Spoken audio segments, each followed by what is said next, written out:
across the UK, on DAB+, on YouTube, on the app, on your mobile, the home of common sense. This is Talk.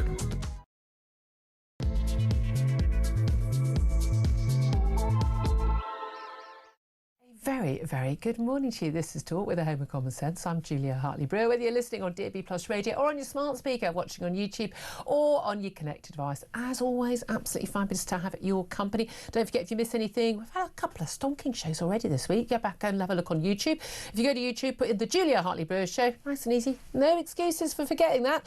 You can hit subscribe and you never have to miss a thing. You can catch up on everything. I have to say, today, I was thinking it'd be quite nice not to talk kind of pretty much on and on and on about the BBC, even though the stuff that Tim Davie was saying yesterday in his message to the BBC staff just showed how utterly useless and delusional the leadership of the BBC is, that he genuinely doesn't think they've done anything wrong. He really, really doesn't. It's just basically the problem, as we discussed ad nauseum for the last couple of days. But I was not expecting that we would not be talking about pretty much leading on, you know, there are loads of foreign criminals and other criminals who've been just, you know, accidentally released onto the streets from prison. No one really knows how many or where they are or who they are, but, you know, carry on as normal. Then I thought, when I saw the headlines of the papers last night, we might be doing, 1,000 jobs lost a day, maybe even, 1 million extra people going on dodgy benefits, claiming they're a bit too anxious to go to work, not even required to look for a job, basically on the scrap heap of life. And, good, let's put up our taxes to pay for them. No, apart from all that, I thought, there's plenty to talk about. Wake up this morning to apparently a plot to oust the Prime Minister. Now, many of us might welcome such a plot, but it turns out there isn't a plot. Well, according to the man who's been accused of the plotting by, we are told, by himself, Number 10 sources. A very clear, concerted briefing went out from Keir Starmer's staff in Number 10 to claim that there was an imminent plot to oust the Prime Minister. Not waiting till after those May local elections, no. Maybe even just only after the budget due 2 weeks today. Well, the names that were mentioned, Wes Streeting, the Health Secretary, Shabana Mahmood, the Home Secretary, and you've got to see the funny side, the energy net zero, whatever he is, turning us back away from the industrial age Secretary, Ed Miliband. I mean, properly comedy times if we had Ed Miliband in as the Prime Minister of this country. But Wes Streeting was on the media round this morning. Now, it may be in the case that Number 10 little plotters themselves thought they'd push Wes Streeting into basically pledging his loyalty to the Prime Minister, which of course he was always going to do. But he has now attacked the toxic culture in Number 10. They congratulated them on going forward to the boys instead of attacking only female cabinet ministers this time. He's accused them of watching too much Celebrity Traitors, says they should swap to Country File. And he says that Keir Starmer should sack whoever is briefing the media.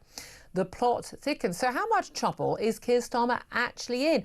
I mean, he hasn't been in power for, I kid you not, 500 days yet. And he's already facing talk of being ousted, and even just after the budget. And we know just how bad that budget is going to be in 2 weeks' time for, well, anyone who bothers to go out to work or has worked and got a pension or, is, invested in a home and wants to keep it nice and maybe hasn't let it go to rack and ruin, so it's might be actually worth something. Is just trying to look after their kids properly. Yeah, we're all going to be paying in a couple of weeks' time as a result of that. But I want to hear from you. Toxic culture in Number 10, briefings and counter-briefings, senior cabinet ministers forced to deny their plotting against the Prime Minister ahead of only his second budget being delivered by his Chancellor in 2 weeks' time. We haven't even got to those local elections and Scottish and Welsh elections next May, which by all accounts are going to be a disaster for the sitting government. So what do you make of this? And does it tell us that Keir Starmer is strong? Or actually very weak, under attack from the left and the right? How do you fancy the chances of Wes Streeting, Shabana Mahmood, Ed Miliband, lol, or anyone else taking over from Keir Starmer? Because, wow, you might think Keir Starmer's bad. Careful what you wish for, folks. I'd love to hear your thoughts on all of this. And of course, do feel free to get in touch with all the about the shirkers not at work. Feel free to get in touch about the BBC. They're still riling an awful lot of us up because they clearly don't get it. Anything you want to talk about, you get in touch. The number to call: 0344 499 1000. Text the word talk and your message to 87222. Get in touch with us on X at Talk TV. And of course, calls to charge the national rate. Text cost 1 standard network rate message. Claire Pearce, I'm delighted to say, is joining me today, former Conservative Government Advisor. You've got a little bit of a naughty little smirk on your face, young lady, because, I mean, we thought your lot were bad. I know, But I mean, look, everyone I know who was actually a Labour supporter was saying, Keir Starmer, I mean, this guy is, you know, I'm like, I don't know what you're seeing. I don't know. Yeah, he turned it around from absolute defeat under, you know, Corbyn to he won that big majority, fair play. But let's face it, we all know it was basically people going, the Tories are useless, we're done. Yes. And that's how Labour got that massive majority. It wasn't a big vote of confidence in Keir Starmer and Labour. They have turned out to be beyond my wildest imagination of how bad they would be. They have turned out to be worse. But this briefing against any and every cabinet minister that seems to go on, whether it's Lucy Powell, whether it's Angela Rayner, whether it's Bridget Phillipson. I mean, and now Wes Street. They're definitely going for Wes Streeting. They see him obviously as a threat. Has this shored up Keir Starmer or made him look weaker? No, I think it's made him look ridiculous. If Number 10 thought that this was going to shore up the Prime Minister and make him look strong and statesmanlike, I don't know what manual they've been reading, but it's not the how to govern manual that the rest of us have. They thought Tory infighting was terrible. Yeah. They thought that we were a childish group of people looking chaos and incompetence. Yeah, and now it's a case of hold my beer, we can do it worse than you ever did. I mean, if hold it wasn't my beer, so serious, never here, free gear. Exactly. Here. I mean, the headlines write themselves, don't they? But apparently this was to smoke out anybody that was against the Prime Minister. They haven't smoked anybody out. They've set the whole place on fire. I don't understand what they're doing. I really don't, because I don't think they understand. They're not clever enough for this. But here's the thing: people, Wes Streeting basically saying Keir Starmer should sack whoever's briefing the media. If he doesn't sack someone, because this wasn't someone said something in the pub. This was a clear briefing to the BBC, to apparently to Bloomberg, to the Times. I mean, this is a concerted, deliberate briefing from someone very senior, clearly. Okay, and clearly knowing perfectly well, because Downing Street organises these things, that the media round, the morning round, would be done by Wes Streeting, so putting him on the back foot there. I mean, I watched a lot of his interviews this morning. He handled it with aplomb. He's a brilliant media operator. And he was the whole been watching too much Celebrity Trade, does that touch? And talking about, why aren't we talking about the stuff that matters, like his reforms of the NHS and all that stuff? And I think he was on really, really strong footing. It made him look more like a strong potential leader. But I don't know why they're so threatened. If you look at the polling of Labour Party members, and this is the thing, why did Labour Party members vote for Corbyn as Labour leader originally? Well, because they're all lefties. That's why. They're not representative, actually, largely of Labour voters, Red Wall voters and others. But when there's that polling, Wes Streeting does not do well. I mean, I saw one set of polling, he had 4% of the support. I mean, they love Angie Rayner, Yes, they do. and they're probably more likely to vote for Ed Miliband. I said, which would, just for the laughs, it would be fun to have him back and have another Ed Stone and all of that. But I mean, but I don't know if the country. I don't think the country would survive. I don't know that. But how much of a threat is he? I mean, Shabana Mahmood, the Home Secretary, considered to be a threat. But at the end of the day, I mean, what has she actually done? She talks the talk. She said some good, strong stuff. And yes, she ticks a box. She's a woman. She ticks a box. She's brown. She's another one. She's a Muslim. So for a party that only elects straight white men, they're desperate to have, because they only see things through that prism of identity politics. But realistically, what has she done? Well, she hasn't. I mean, she's come along and she's spoken a lot tougher on immigration than I think I've seen any other Labour MP do it. But no, she hasn't. And this is always the problem, isn't it? Everybody is looking at who the next leader is going to be. A year and a half after a general election. Exactly. Rather than concentrating on the leader that they have, who wanted change, who was going to bring in the grown-ups and make this country great again, to coin a phrase. So why they're doing it, I don't know. They're just not very good. They want to look like they're strong and circling their wagons, but there's no reason for them to do so. Yeah, but exactly. If you're strong, you're not. You don't need to do this. I don't really think that Wes Streeting's a threat. I don't really think Shabana Mahmood's a threat because he's the Prime Minister. But again, we've got PMQs today, what question, will Kemi Badenoch, the Tory leader, will she go in on any of this stuff? Because, of course, she's facing threats to her own leadership, although she's had a few very, very strong weeks, I would say. But I mean, it's the whole thing is simple. But it's all the backdrop is not just the May local elections. It's this upcoming budget. Things are looking terrible, and there's this briefing that's going out that the markets will go crazy if Keir Starmer and Rachel Reeves are ousted. Après moi le déluge, kind of thing. Yeah. I mean, look how bad it could get is the idea. But you got Wes Streeting basically, and he was again on the rounds today. He was talking about we shouldn't breach manifesto promises. We know there's going to be a breach of manifesto promises. There's going to be some raising of income tax. Yeah. Or, cutting of national insurance for some people to make up for it, but not everybody. Taxes are going to go up. And we've got inflation is still, way above where it should be. Interest rates ain't coming down as quickly as people want. We're looking at 1,000 jobs a day now being lost because of the jobs tax. Rachel, that's her, solely her. Number of benefit claimants who never have to work hits 4 million. It's up, 1 million more people claiming universal credit, the main out-of-work benefit, with no requirement to look for a job because they're claiming some sort of mental health crisis. I'm sorry. I mean, it used to be the case that they hid the unemployment figures with people on incapacity benefit. Well, now we've got we've got disability or illness benefits sky high, and unemployment now at 5%, which is high for this country. I mean, France would be dreaming of such an unemployment rate, but.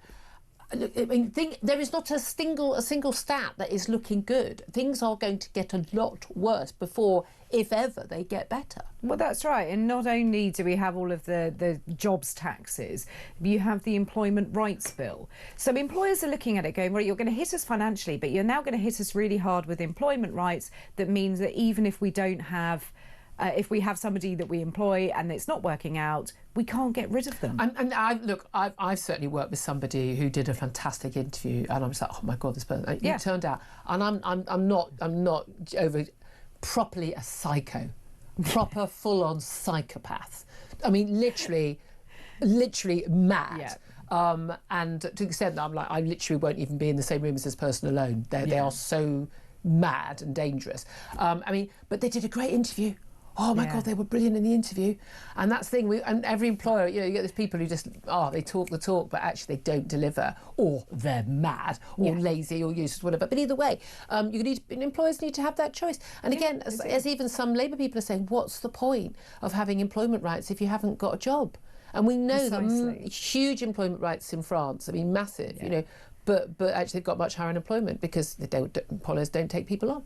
Well, of course they don't. And all the talk about all the young people who are out of the jobs market, well, those employers who were hitting really hard with tax and employment rights are not going to take anybody on. They're not going to take the risk. Therefore, we aren't going to grow as a country. So Rachel Reeves can raise as much taxes as she likes and think this is going to get the economy moving. But if businesses haven't got confidence, they aren't going to employ people. They're going to take their business elsewhere. And you make it more expensive to employ the new people without the job track record, without the experience. I mean, watching my daughter and her mates trying to get work in the last year or two, really part-time work, literally taking anything below minimum wage, the sort of those youth, youth minimum wage, and genuinely, travelling an hour and a half to do a few hours of washing up to get something on the CV, so you've got some experience to get the next job. So the young strivers finding it difficult because they're going, well, all the red tape involved is so. But Ken, if we did have digital ID,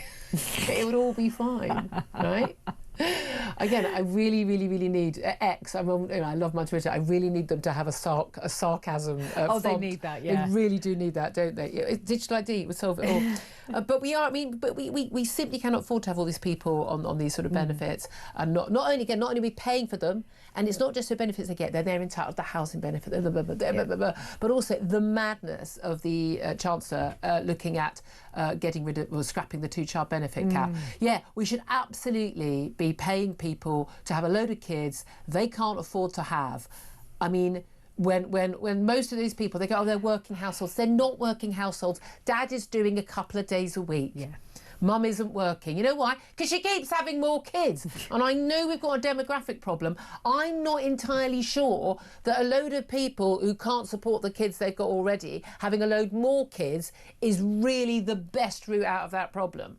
No, it isn't. And this is not about child poverty, which is what the Prime Minister would like you to believe. It's absolutely nothing to do with it. It isn't, is it? Explain what it is. It's about allowing the voting group who will vote for Labour, allow them to have the extra benefits, to have the extra So it's not just lefties, the lefty view that, you know, you solve poverty by handing out other people's money to people. It's, was it 1 in 5 families from Pakistani heritage, 1 in 4 families from Bangladeshi heritage That's exactly it. Have more families, they more have kids, and more kids, and therefore they are more likely to get that money, and then they are more likely to You could have as many kids as you want, but you have to pay for them. But surely Simple that's as that. the way. I grew up like that. You probably grew up like that. You want something, you earn the money and you pay for it. I know so many people who would love to have a second child or a third child, and who just, and it's not like, oh, their lifestyle. No, they literally, they can't, they simply can't afford it. Yeah. They're living, they've cut everything to the cloth as far as they can, but they simply can't afford to have more kids, and they wouldn't, and they earn a bit too much to get benefits, but people, you know, the only people who can afford to have 4 kids, right? You live on a council estate or a country estate. They're the only people. Everyone, the rest of us, the 90% of us in the middle, can't afford to do it. No, this is it. I'm like, no, we've got 1 kid. We were able to stay in sort of fairly central London because we had 1. If we'd had a second, not a chance. Yeah. Not a chance. Well, this is it. I've only got 1 for very similar reasons. I could afford him. I was on my own. Also, he's over 6 foot. He eats a lot. He does eat a lot. He's very good on the pasta. So that's, you know, relatively cheap. But it's one of those things that you have to look at very sensibly. Can I afford to do this? If the answer is no or only just, you don't do it. Yeah, I mean that is the reality, isn't it? Let's talk about the other big story of the week, of course. BBC. Tim Davie yesterday, the outgoing director general, is going to still be in the job for like 4, 5, 6 months apparently. Great. He gave a 40-minute sort of, you know, to and fro chat to BBC staff yesterday. I mean, he utterly delusional. He blamed enemies of the BBC for stoking the bias scandal engulfing the corporation. The broadcast is the very best of society. Those 2 statements are exactly what's wrong with the BBC. They're delusional about the problem. The problem is you and the work that you guys have done. You did something against every journalistic ethic, and not just over Donald Trump, over Israel, over the trans issue, over climate change. You don't obey the... when I did my local newspaper training, and when I did my journalism course, and yes, I know it doesn't feel like it, but I was actually trained. I get, you know, journalist inverted commas on social media. Really spent a lot of money on that course. And if I'd done some of the things that they'd done, I'd have been failed. You'd have literally got, you know, you've got a fail on the course, because it's so, the journalistic practice is so bad. And yet he's saying we are the best of society. But that's the other issue. They genuinely think they're better than us. If they are the very best, we must be below them, right? They think that they're the guiding hand of goodness and niceness and virtue. Yeah. Having to provide education, indoctrination and propaganda to us horrible, bigoted, stupid plebs. Yeah. That's literally what he means by that. It is, and the BBC is some kind of holier-than-thou attitude. And when sort of listening to that, it was like when people are going through a breakup and they start blaming everybody else. It was always that person over there, that's their fault, don't like your friends anyway, never liked your mum. It was that kind of attitude. Everybody else was out to get him, and all the BBC were doing were being morally right. No, you had an affair. That's why we're breaking up. I mean, that's the thing. But it is, and listening to it, and they feel that they're so morally ahead of everybody else. They really do, though. And that's why they cannot, and therefore anyone who criticises them must be a bad person. Yeah. Because they think they are better than us. I mean, the broadcast is the very best of society. That means the rest of us are below. Oh, you know, I'm really sorry for trying to actually, you know, promote, you know, truth. I mean, I think that what we do on this station is genuinely public service broadcasting, trying to put out the facts, trying to actually provide, you know, different levels of debate. We're not afraid of other people disagreeing with us or having that debate. Never. I mean, what amazes me is how many people who I disagree with will go, I don't want to come on. So, what?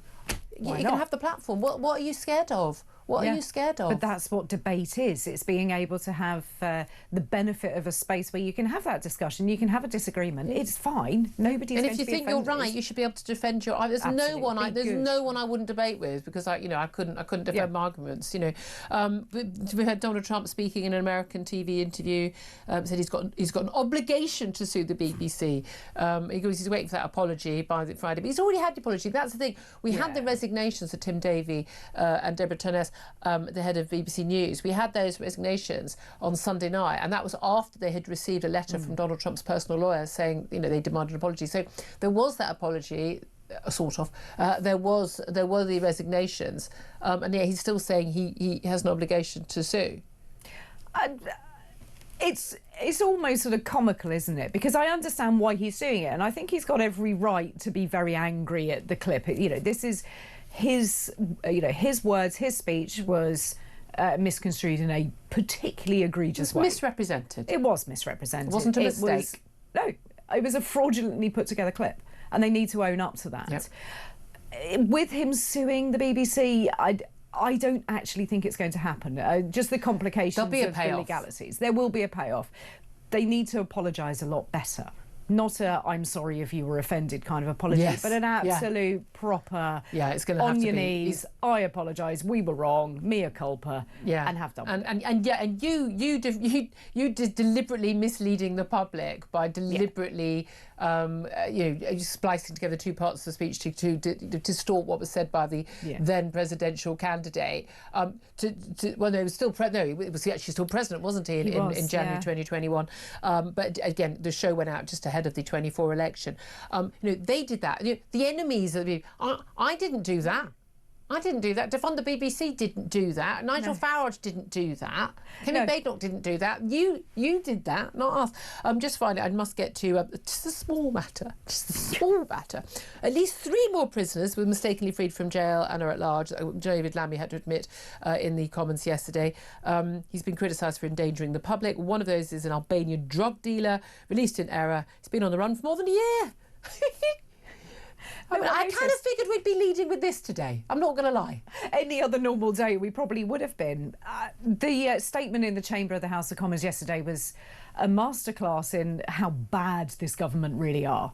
There was no real apology. There was no acknowledgement that his department has made such a mess of this. He's not personally responsible for someone releasing a prisoner.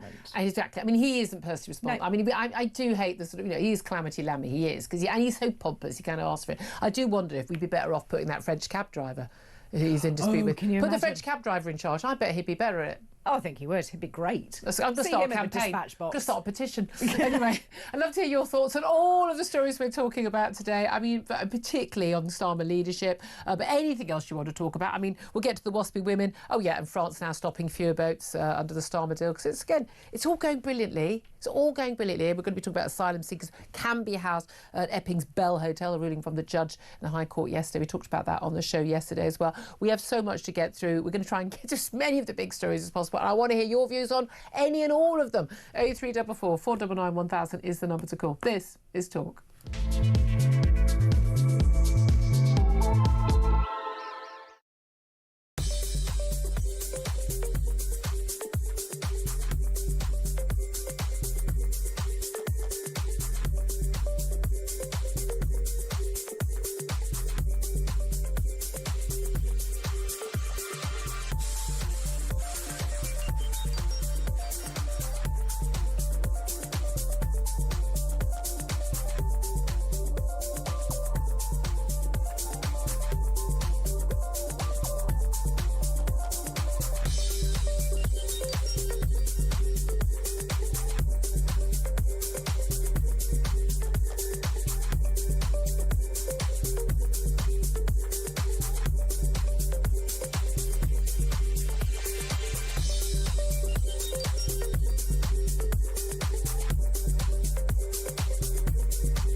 91 have been released accidentally since the spring. It may in fact be more than that, because there are some people he doesn't know whether they were in jail or not, such is the state of our prisons right now. And he basically tried to cover up these statistics, didn't he? He wouldn't say last week when he stood in for Keir Starmer at Prime Minister's Questions and eventually was dragged kicking and screaming to say so yesterday. Why? Because it's a total embarrassment and this is endangering the public. We laugh about it, and David Lammy, yeah, is a complete joke. Big news coming this December. Our Talk TV app is moving to the Talk app. You can watch, catch up and listen to all your favourite shows and podcasts anytime, anywhere, all on the Talk app. From Monday, 1st of December, the Talk TV app will no longer exist, so don't miss out. So head over to your App Store or Google Play and search Talk now.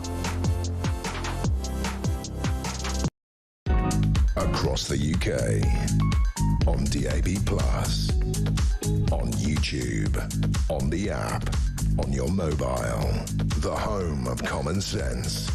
This is Talk.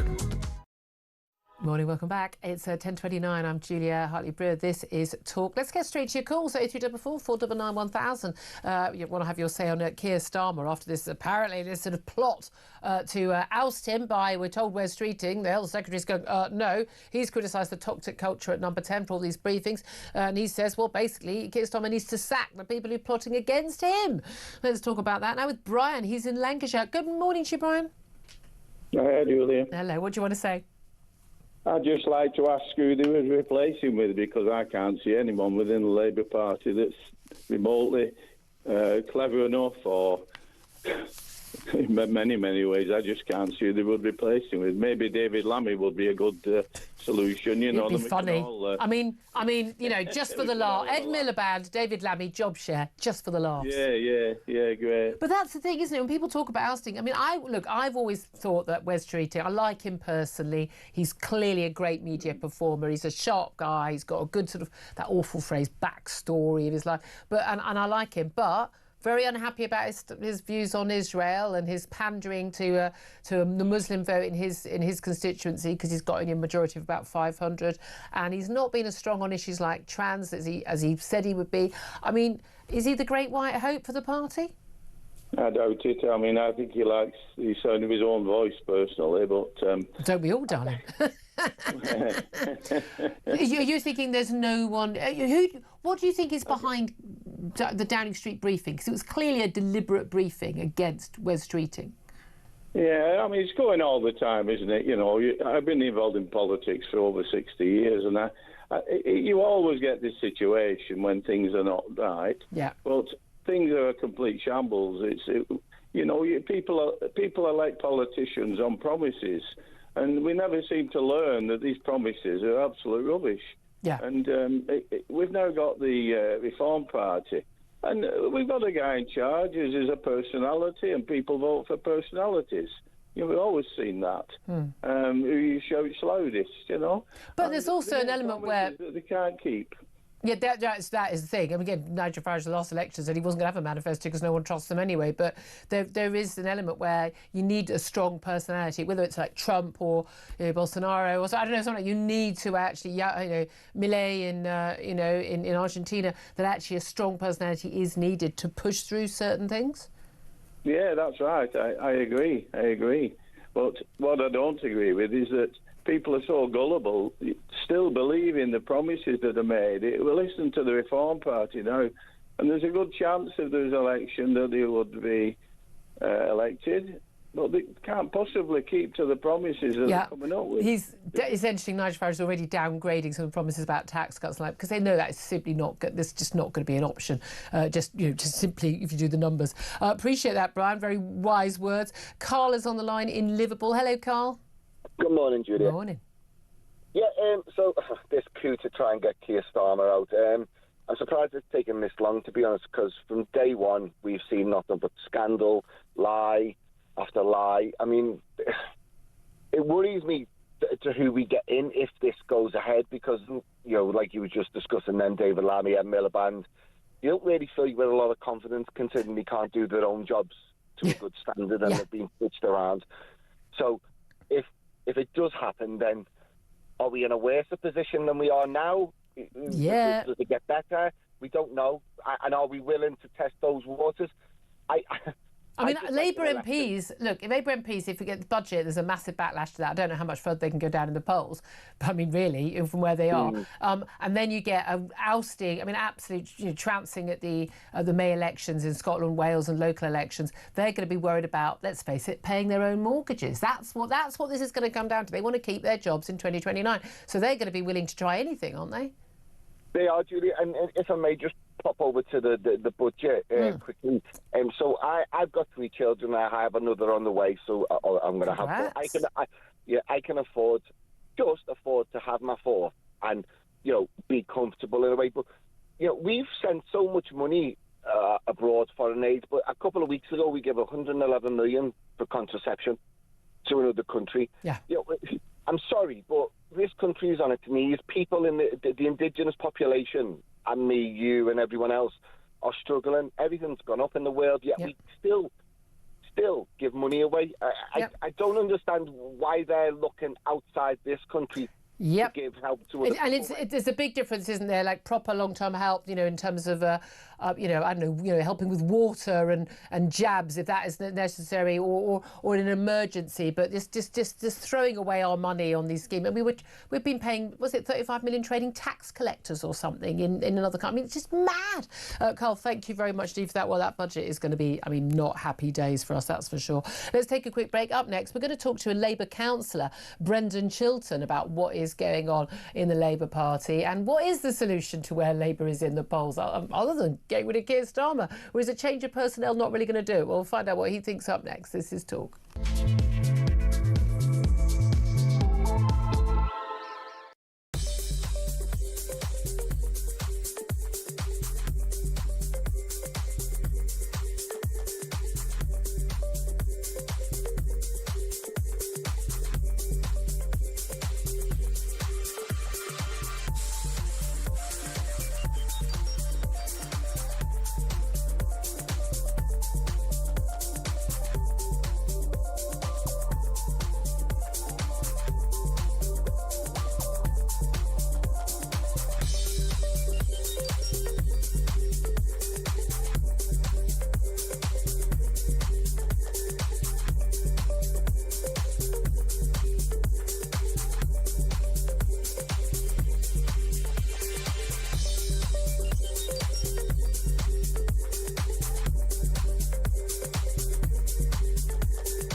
Across the UK, on DAB+, on YouTube, on the app, on your mobile, the home of common sense. This is Talk.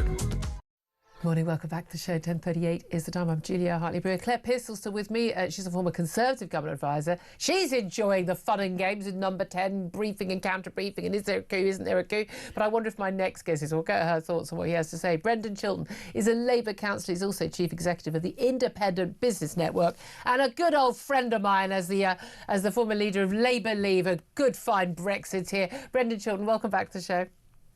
Good morning, Julia. It's nice to be with you. Lovely to have you here. Now, I've just a really straight question, really. I mean, we've got Wes Streeting being briefed about blatantly. I mean, he says, like, this is a number 10 briefing against him and Shabana Mahmood and Ed Miliband, apparently all on manoeuvres, not even waiting till the May local elections, possibly just after the budget in 2 weeks' time. He's attacked a toxic culture at number 10 and saying that Keir Starmer has to sack those who've been briefing against him, where they're saying he's plotting against the Prime Minister. What do you make of it all? Well, it's certainly all very unedifying, and this is the sort of thing one would expect towards the end of a government, not just still but relatively a new government.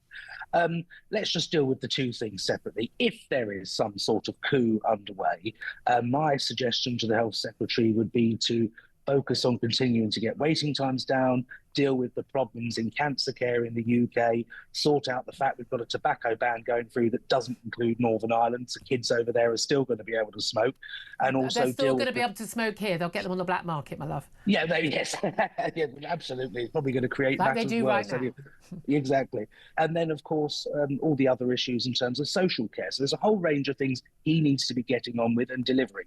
If there isn't a coup and the Prime Minister's staff are out of control, they need to go, because divided governments do not go on to win general elections. And this morning, when people woke up and had their morning coffee and saw the newspapers and the news, they were probably thinking, we've got tax rises on the horizon, nothing works in the country, people are frustrated and angry. We do not want to see Westminster politics flapping about when they should be getting on with dealing with the problems the country faces. And this so is that's my This That's is the my thing, take isn't on it, it? Julia. Because there was all that criticism, and quite rightly by many outside the Tory party, of the absolute chaos and incompetence at number 10 and constant changing personalities and leadership bids and rivals. And then it was sort of, oh, the grown-ups are in charge, a bit of calm, sensible. OK, Keir Starmer's a bit dull, but he'll be a good manager. And we can just have a little bit of just... Oh, everyone take a breather, a bit of calm. And it's been non-stop scandal, free gear, chaos, incompetence. How many prisoners are actually behind bars today? How many boats have been stopped? How many immigrants have been deported and have come back? Okay. Non-stop, absolute madness since he's been in power. He's less than 500 days still. And we've got a budget coming up that's promising to be even worse than the last one. There's not a single stat that's going in the right direction. How long, realistically, can Keir Starmer last?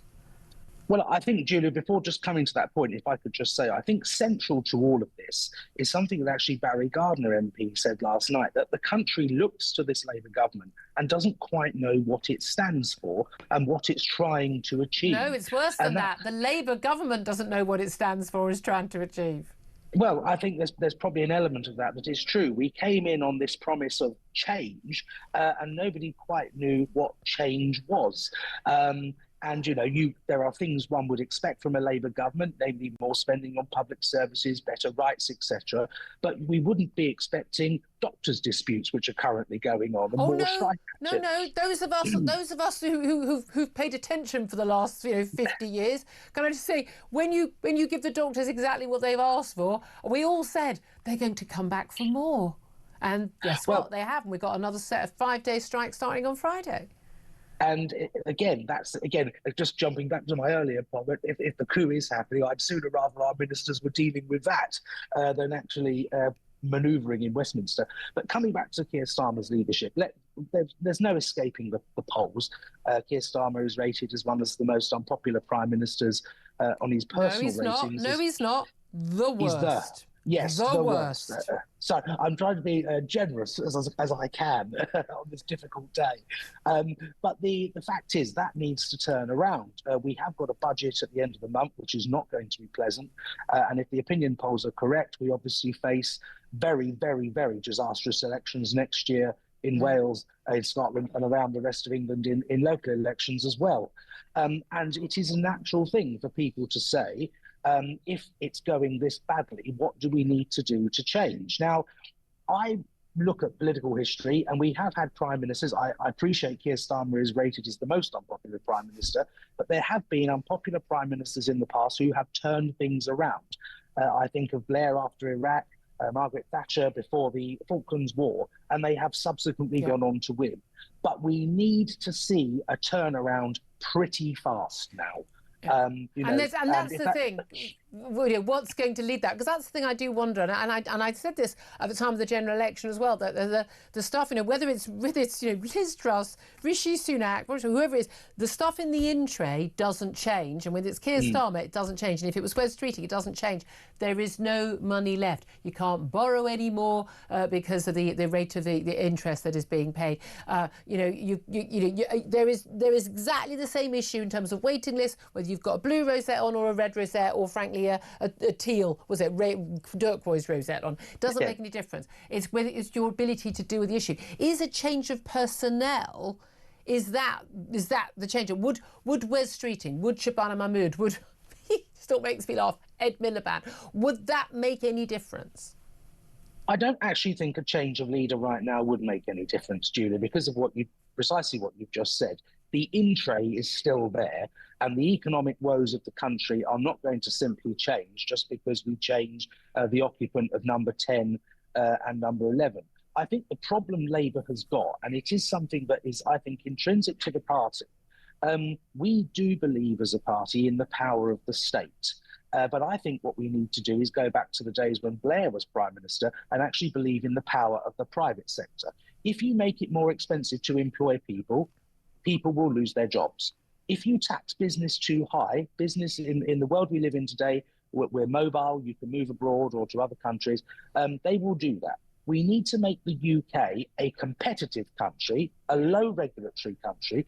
We need to ensure that when a business sets up here, it's got confidence that it's going to have a long-term opportunity to grow and do well without the Chancellor coming along and taking every penny of profit they earn. We need incentives in the tax system. At the moment, there's... Sorry, Julie. No, but you're speaking almost there. You're the chief executive of the Independent Business Network, because business matters, because as Tony Blair was always very clear about, Labour isn't opposed to business, and business hasn't necessarily been opposed to Labour. But there's nothing you said there that anyone who's ever worked in the private sector would disagree with. Rachel Reeves, who, doesn't even know what she did when she worked at Halifax Bank of Scotland at HBOS, and even remember what her job was there, for goodness sake. I mean, how does she not get it? If you put up national insurance for employers, not only is it, as it was, a manifesto breach, but also it's literally a tax on jobs. That's what she did. And then what a surprise, we've seen 1,000 jobs a day being lost on the latest stats. It's not a mystery to anybody, but she did that. So wouldn't a change of personnel help there? Was actually she is one of the most incompetent, I would say economically illiterate chancellors we've ever had, and she needs to go rather than Keir Starmer. I think clearly, and I'm going to try and be as generous as I can here. When the Chancellor come in, I'm in a kind mood this morning, Julia. When the Chancellor was appointed last year, she did say that the tax increases on employers would be a one-time budget. Now, there's no indication now that we are looking at further tax rises, I believe, in the coming budget. But she did stipulate last year that there wouldn't be any further increases on employers. And I certainly hope that that is the case, because right now, with unemployment increasing and with our economy flatlining, putting extra costs on business at this time would frankly be madness. And anyone that do that, frankly, should be turfed out at this particular stage. Absolutely. I think the big thing in this country is we're far too dependent on the city, Julia. We need an economy that's rebalanced, that allows industry to invest and to actually profit from it. We need to do something, therefore, on net zero to reduce those energy costs. It's absolute madness that we've got this beautiful treasure at the bottom of the North Sea, extra oil and gas and fracking, and we're not allowed to use it. That's bonkers. Why would you not use this gift from God that's just off our shore? We also, the planning reforms, they've not gone as far as she should have. Frankly, I think we need to overhaul local planning. I mean, I've been in local government for years, and perhaps your other guests have been in planning as well. the number of people that can object on minute, non-issue grounds and hold up an application is madness. Yeah. You go across to Germany and China and these other countries, and you see bridges flying up everywhere, and hospitals and roads and factories, and over here it just seems to take forever. We need to ride a coach and horses through planning regs in this country. Yeah. And then similarly as well, you know, we shouldn't be in the business of telling people how to live their lives, you know, in terms of whether they should be drinking, whether they should be smoking, eating out. Yeah. Business needs to run itself. Can I just say, I would vote Brendan Chiltern for Labour leader right now. I mean, come, let's put I wouldn't. Everyone's He's a drunk. nodding. Everyone's nodding. It's fascinating. There are sane people. I mean, you know, Brendan Chiltern, Ed Miliband. I think we know the answer to that one. Brendan Chiltern, it's lovely to get you on. Great to hear from you. You're in far too generous a mood, but I'm sure, you know, you've got party ambitions to follow. Labour Councillor, Chief Exec of the Independent Business Network. Thank you for that. Claire Pearson, I mean, we were both nodding along to quite a lot of that. Oh, absolutely. I mean, spoken like a true Tory in my words. It really was. So thank you for that, Brendan. I thought that was He's waving sensible. away going, no. Spoiled his street But cred. again, it's not like a true Tory, but it's just sane. It is. It's and people who can understand perfectly basic reasonable. maths. And why are there not more people like that in the Labour Party? Because he is incredibly sensible. He is right on so many issues. I mean, he sounded far right to me. If he'd mentioned immigration, he'd probably been considered far right. I mean, on the left. The thing is, no one who talks that sanely is going to be leader of the Labour Party. And That's it's the a trouble. real shame. That's the trouble. We're stuck with them till 2029, guys. 2029. 10:49 is at the time. I'm going to take a quick break. We're going to talk to the Adam Smith Institute's Maxwell Marlowe about where we are with all these benefits and what the hell's going to happen in the budget. That's up next. This is Talk.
December 3rd is when Meghan's Christmas special is coming out. What's the Christmas special? What? Yeah, I mean, what do you do when you have no family members that you still talk to? How do you execute a Christmas special? I don't know.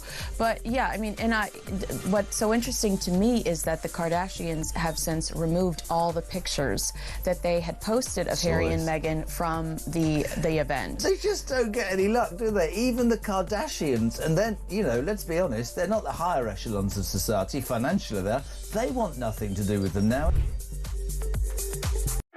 Across the UK, on DAB+, on YouTube, on the app, on your mobile, the home of common sense. This is Talk.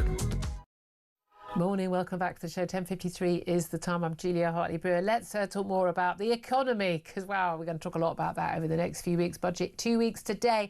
Maxwell Marlowe is on the line. He's Director of Public Affairs at the Adam Smith Institute. They're a free market think tank. Good morning to you, Maxwell.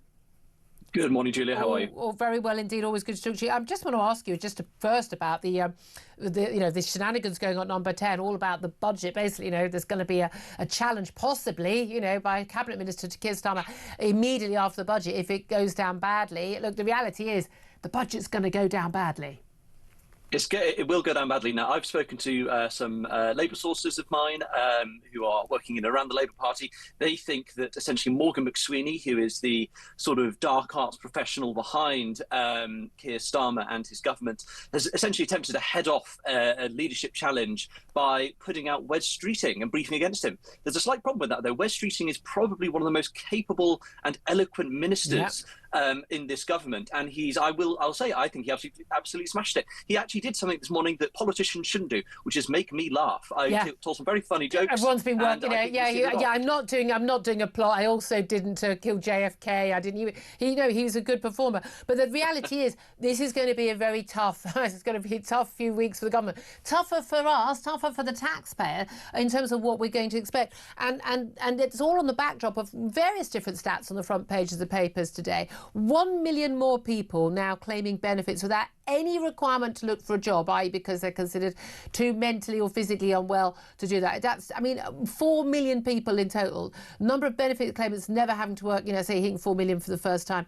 1,000 jobs a day being lost thanks to that jobs tax, national insurance rise under Rachel Reeves. Those are not good stats. We've got unemployment at 5%. We've got inflation determinedly not coming down, way above where it should be, according to the Bank of England's target of 2%. There is not a single good stat out there, is there? Unfortunately not, no. And we're a little bit wonky about the growth prospects for this country as well. If that doesn't change, we are in for a world of hurt, fundamentally. This is what happens, Julia, fundamentally, when you reject the lessons of the free market, when you don't bring taxes down, when you don't reduce those big burdens on employers. We see this employment rights bill steamrolling its way through Parliament, hundreds of pages of legislation, which are essentially new taxes on employers. It's going to put up costs for employers. It's going to make them much less likely to employ people. And something I'm really concerned about, speaking as a young person and looking around most of Europe and the Western world, is youth unemployment. Yeah. And we hear a lot of headlines saying, oh, young people, they're too lazy to work, or, this, that, the other. The fact is, I know people who've sent out hundreds of job applications, have heard nothing back. Yeah. Why would you take on a young person now when they've had to suffer through the indignity and tyranny of lockdown, deprived of education and training, and are just thrust suddenly into the working environment with little recompense? So this is a serious issue. It's no wonder young people are getting increasingly radicalised. If you're a young man, you'll go to Reform. If you're a young woman, you'll go to the Greens or your party. So it's a really sticky issue, and we need to return to good free market reforms on this one. And again, that's the worry, because the message that's come out from Rachel Reeves and again from Labour is this: we'll tax the rich, we'll tax the employers, because they're somehow exploiting people in a terrible way by giving people a job. It's an utterly bizarre idea that people who are running a business, employing people and providing a service or goods that people want to purchase are in some way exploiting people. This is like sixth form debating society, for communists. It's embarrassing that that's the level they're at. But the reality is, we don't have enough people in work. We don't have enough people paying taxes. And we have too many people who are, frankly, on the take. Totally. Look, if you look at, we did something at the Adam Smith Institute called the State Reliance Index. We looked at the number of people who are reliant in part or in whole on the state, and that being taxpayers, for their livelihoods. This varies from students through to people employed in HR. We know that's gone up massively through to people who work in NHS. 52% of the British working population are reliant upon the state for their income. Is that working? So is that the workers or working age? Working age, yeah, fundamentally. And so what does that include? So more than half of people are employed, what, in the public sector, claiming benefits? Claiming benefits, also people who have jobs that are only there because the government says that job needs to exist. Required. And, we're looking at people who work in planning offices through to people who are doing kind of HR administration, enforcing the Equality Act, whatever else. It's stuff like that. So you're right, Julia. We have too many people who are, stuck on basically the taxpayer dole, all the obligations of taxpayers, and those poor business people who are taking massive risks. They're remortgaging their houses. They're setting up shops. They're paying all the tax. They are at the pointy end of the stick here, and it looks like this budget is going to have nothing good for them fundamentally. They're on the hook for more tax rises. The people who create the wealth, who deliver the growth, and you're going to punish them while putting more people, on the payroll of the state. I mean, again, taxpayers are going to say, you can keep squeezing us, but the pips are absolutely squeaking now. Maxwell Marlowe from the Adam Smith Institute, thank you very much, Dee, for that. We'll talk more about that with Claire Pissell, who's joining me in the studio and for the whole of the show. Lots more top guests coming, lots more to talk about, including the small matter of, not really sure how many people who've been imprisoned are actually behind bars. Just not really sure about that. And why the French, for some reason, are doing even less about stopping those boats coming to us, despite Keir Starmer being on such good terms with Emmanuel Macron. That's all coming up. This is Talk, the home of common sense.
Across the UK, on DAB+, on YouTube, on the app, on your mobile, the home of common sense.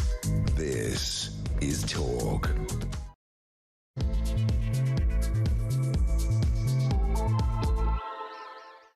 Good morning, welcome back to the show. I'm Julia Hartley-Brewer. This is Talk with the home of common sense, whether you're listening on DAB+ radio or on your smart speaker watching on YouTube or your connected device. Thank you so much for joining me. Lots to talk about today. Don't forget, if you've missed anything, go to my YouTube page. The Julia Hartley-Brewer Show is what we called it, so it's nice and easy to find. Hit subscribe, you never have to miss a thing. Coming up in this hour, we are going to be talking more about Downing Street, insisting that Keir Starmer will fight any challenge to his leadership amid claims of an attempt to oust him that could come as soon as after the budget, 2 weeks today, not even waiting till after the May local elections. The PM's supporters have accused Health Secretary Wes Streeting and Home Secretary Shabana Mahmood of plotting, not a coup, but separate coups. But this morning, Wes Streeting came out fighting, and he strongly denied any plot to oust the PM. He's hit out at Number 10 staff, saying they should be sacked, and also accused them of having a toxic culture. Meanwhile, French police are stopping fewer migrants from crossing the Channel since Keir Starmer struck up that deal with Emmanuel Macron to crack down on small boats. Just over a quarter of migrant crossings are actually prevented by French police since that deal was implemented in August. Meanwhile, a High Court judge, we spoke this on the show yesterday, ruled that asylum seekers can continue to be housed in Epping's Bell Hotel. The ruling followed protests by local people and a bid by the local council to stop asylum seekers being housed in that hotel, prompted by the sexual assault of a 14-year-old girl by an asylum seeker. Plus, we've got those latest round of junior doctors' strikes, have we not? Coming up on Friday, and the head of the NHS, Sir Jim Mackey, has instructed hospitals to proceed with nearly all planned operations during that 5-day strike. So we had some more reforms and the cost of paying out those redundancies discussed by Wes Streeting when he wasn't defending himself against this accusations of a plot today. Also, we got this extraordinary situation with the BBC and the outgoing Director General Tim Davie basically saying that, BBC's enemies are the ones who are to blame for the big fuss over the Donald Trump doctored documentary. Yeah, we're all at fault for your bad journalists. He says that the BBC's journalists are the very best of society. Oh, well, I'm sorry we can't match up to your wonderful level of virtue, Tim Davie, but I think it just shows how utterly delusional the management of the BBC is on that. Anyway, lots to talk about. I'd love to hear your thoughts in particular about this plot that isn't a plot, might be, but we don't know, coming from apparently Wes Streeting, although he denies it. Downing Street think that he is plotting to try and oust the Prime Minister. What's your reaction to all of that? Is a change of personnel the solution? In which case, who would be better than Keir Starmer? Votes Fred Miliband or David Lammy? Anyone? Bueller? Anyone? I'd love to hear your thoughts on that. Do get in touch. 0344 499 1000. Get in touch on text as well at 87222. On X at Talk TV. Calls are charged at the national rate. Text cost £1. Standard network rate message. Joining me for all the chat today, delighted to say, as always, Claire Pearsall, former Conservative Government Advisor. Morning to you. Morning. We've got to start again with this fun and games between Wes Streeting and Number 10. What on earth anyone was thinking with this? I mean, clearly this went out from the highest level of Number 10. Yeah. So, finger being pointed at Morgan McSweeney. I don't know which job he's in this week. I mean, they changed staff like I changed my knickers, frankly. Yeah. I mean, genuinely, Morgan McSweeney, Chief of Staff, Director of Communication, whatever the hell he is these days. But this briefing's come against, senior figures in the cabinet. They briefed against Angie Rayner before when she was Deputy PM. They've briefed against Lucy Powell, against Bridget Phillipson. Wes Streeting did congratulate them today, actually coming after the boys instead of just going after the women. But he's denied it all. And basically says they've been watching too much Celebrity Traitors and it's all a nonsense. But it says there's a toxic culture at Number 10 and people need to be fired for doing this briefing. I mean, here's the thing. What were they thinking? What do they think they would gain from actually putting out this story and leaking it to all these different media organisations? I don't know. And I think this is the really damning aspect of this. A lot of us are just sitting here sort of shrugging our shoulders going, I don't know what you wanted to achieve. I don't know how you were going to achieve it. And what is the end goal? Because none of these things make sense. Yeah. And I was watching it last night when it was unfolding, when the briefing was coming out, and you just think a bunch of 10-year-olds at Number 10 has decided that this would be a really jolly wheeze and you can get a lot of other people into trouble, especially Wes Streeting, who was out on the media round this morning. I mean, but you'd also know that Wes Streeting is really good at the media round. He was really funny. He was saying, things like, I'm not plotting. I'm not responsible for, assassinating JFK. Yes. All the moon landings being faked, or, I mean, he went through a whole load of things, and he was quite derisory about it, but he can handle himself. So what have they achieved? He's pledged loyalty. Brilliant. Yeah. Well, yeah. So now what? But if it all goes, technical term, tits up after the budget, as it's likely to do, and the polls plunge even further and everyone's demanding the head of Rachel Reeves on a spike and ultimately the Prime Minister's, that's not going to stop a leadership plot. No, and of course it is. I mean, it never would. And this is what I mean. This is why I don't understand, because all you've done is succeed in making Wes Streeting look really, really good. He's gone out there, quite he's leadershipy, personable, he's been user-friendly, funny. He's made jokes. I quite like him, I have to admit. I think he's very good. Is there an issue here that maybe, like with every single story that comes out of Number 10, they're just not very good? Yeah, I think there's a lot of hubris. They really do. I mean, they think they're the bee's knees. Look at that amazing, we turned it around after Corbyn, this amazing election victory, blah, blah, blah, which was mostly an election defeat for the Tories. And they just believe their own publicity. They do, and there's such a small circle of individuals that they don't ever seem to step outside and go and talk to anybody else, even their own party they don't speak to. They're closeted up in Number 10. They think they're brilliant. They think they're very, very strategic and masterful. They do. And when you step out of that bubble, sometimes you have to take a long, hard look at yourself, and they can't do that. They're just not very good at no it. self-awareness. Well, I mean, in less than an hour's time, Keir Starmer's going to be at PMQs. I wonder whether Kemi Baden will ask about any of this, but then she faces her own woes. She's basically got Robert Jenrick sitting there going, hi, in the background, and others, of course. Katie Lamb's been mentioned a lot lately, hasn't she? But basically, a lot of people were very unhappy with the Tories over chaos management, the economic crisis, you name it. But what they particularly didn't like was the infighting, changing leaders, party leadership contest. People don't like it. They really, really don't like it. You're talking about each other. You're talking about yourself. You're not talking about us. You're not worrying about us. And we are struggling.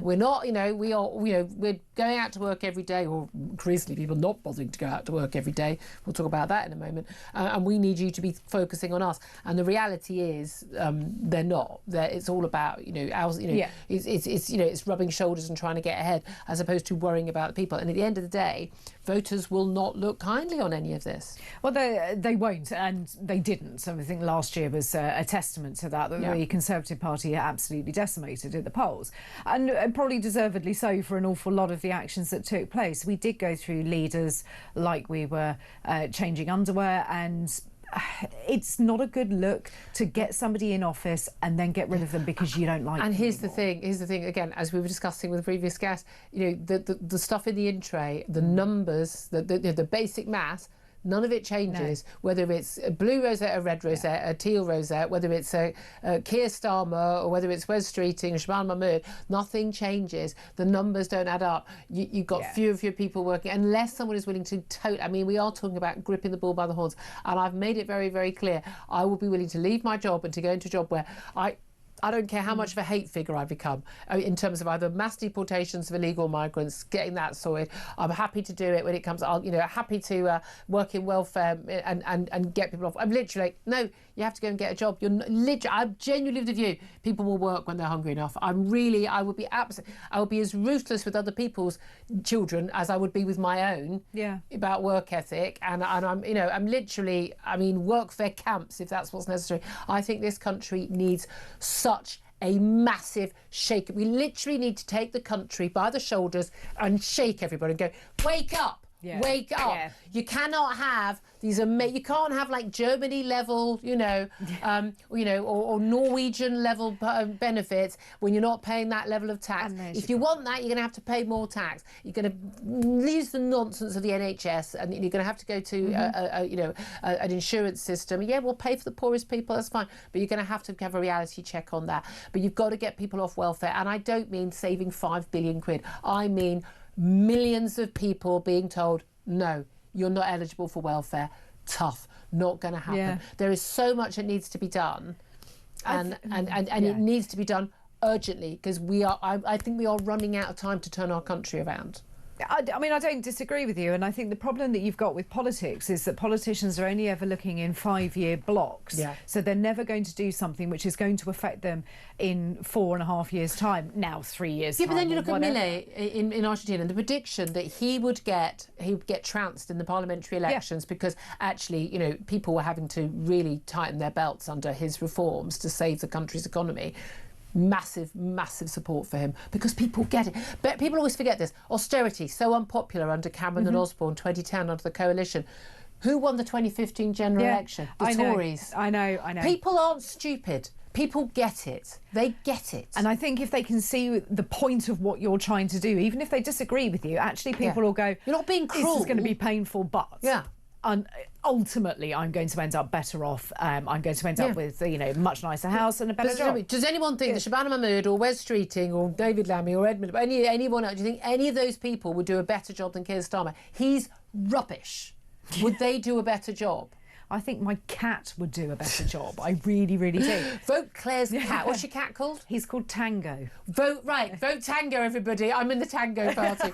I mean, look, 1 million more people claiming benefits without the need to look for a job, i.e. basically written off on the scrap heap of life. 4 million people in this country. We are unique in this country, unique around the Western world in having so many people who have such bad mental health problems. Oh, it's the lockdown. Oh, it's the lockdown. Oh, sod off. There were lockdowns in plenty of other countries. Stricter lockdowns in many other countries than ours. By the way, they didn't have any fewer deaths as a result. Funny that. And people getting, and 1,000 jobs a day being lost because of Rachel Reeves's jobs tax. We are in an economic crisis. We are, and this always happens, and I think the figures take a little bit of understanding as well. There is an enormous increase, no doubt about it, and there shouldn't be. And it's recent. It is recent. It's what is it? Since up 50% since the Prime Minister came into power. I mean, that's quite a lot, isn't it? It's a lot of people but why? sitting What do you around. think's behind that? I mean, I've had a few mental health problems since Keir Starmer's been Prime Minister. Trust me. I could be sitting rocking in a corner, but I'll still turn up for work.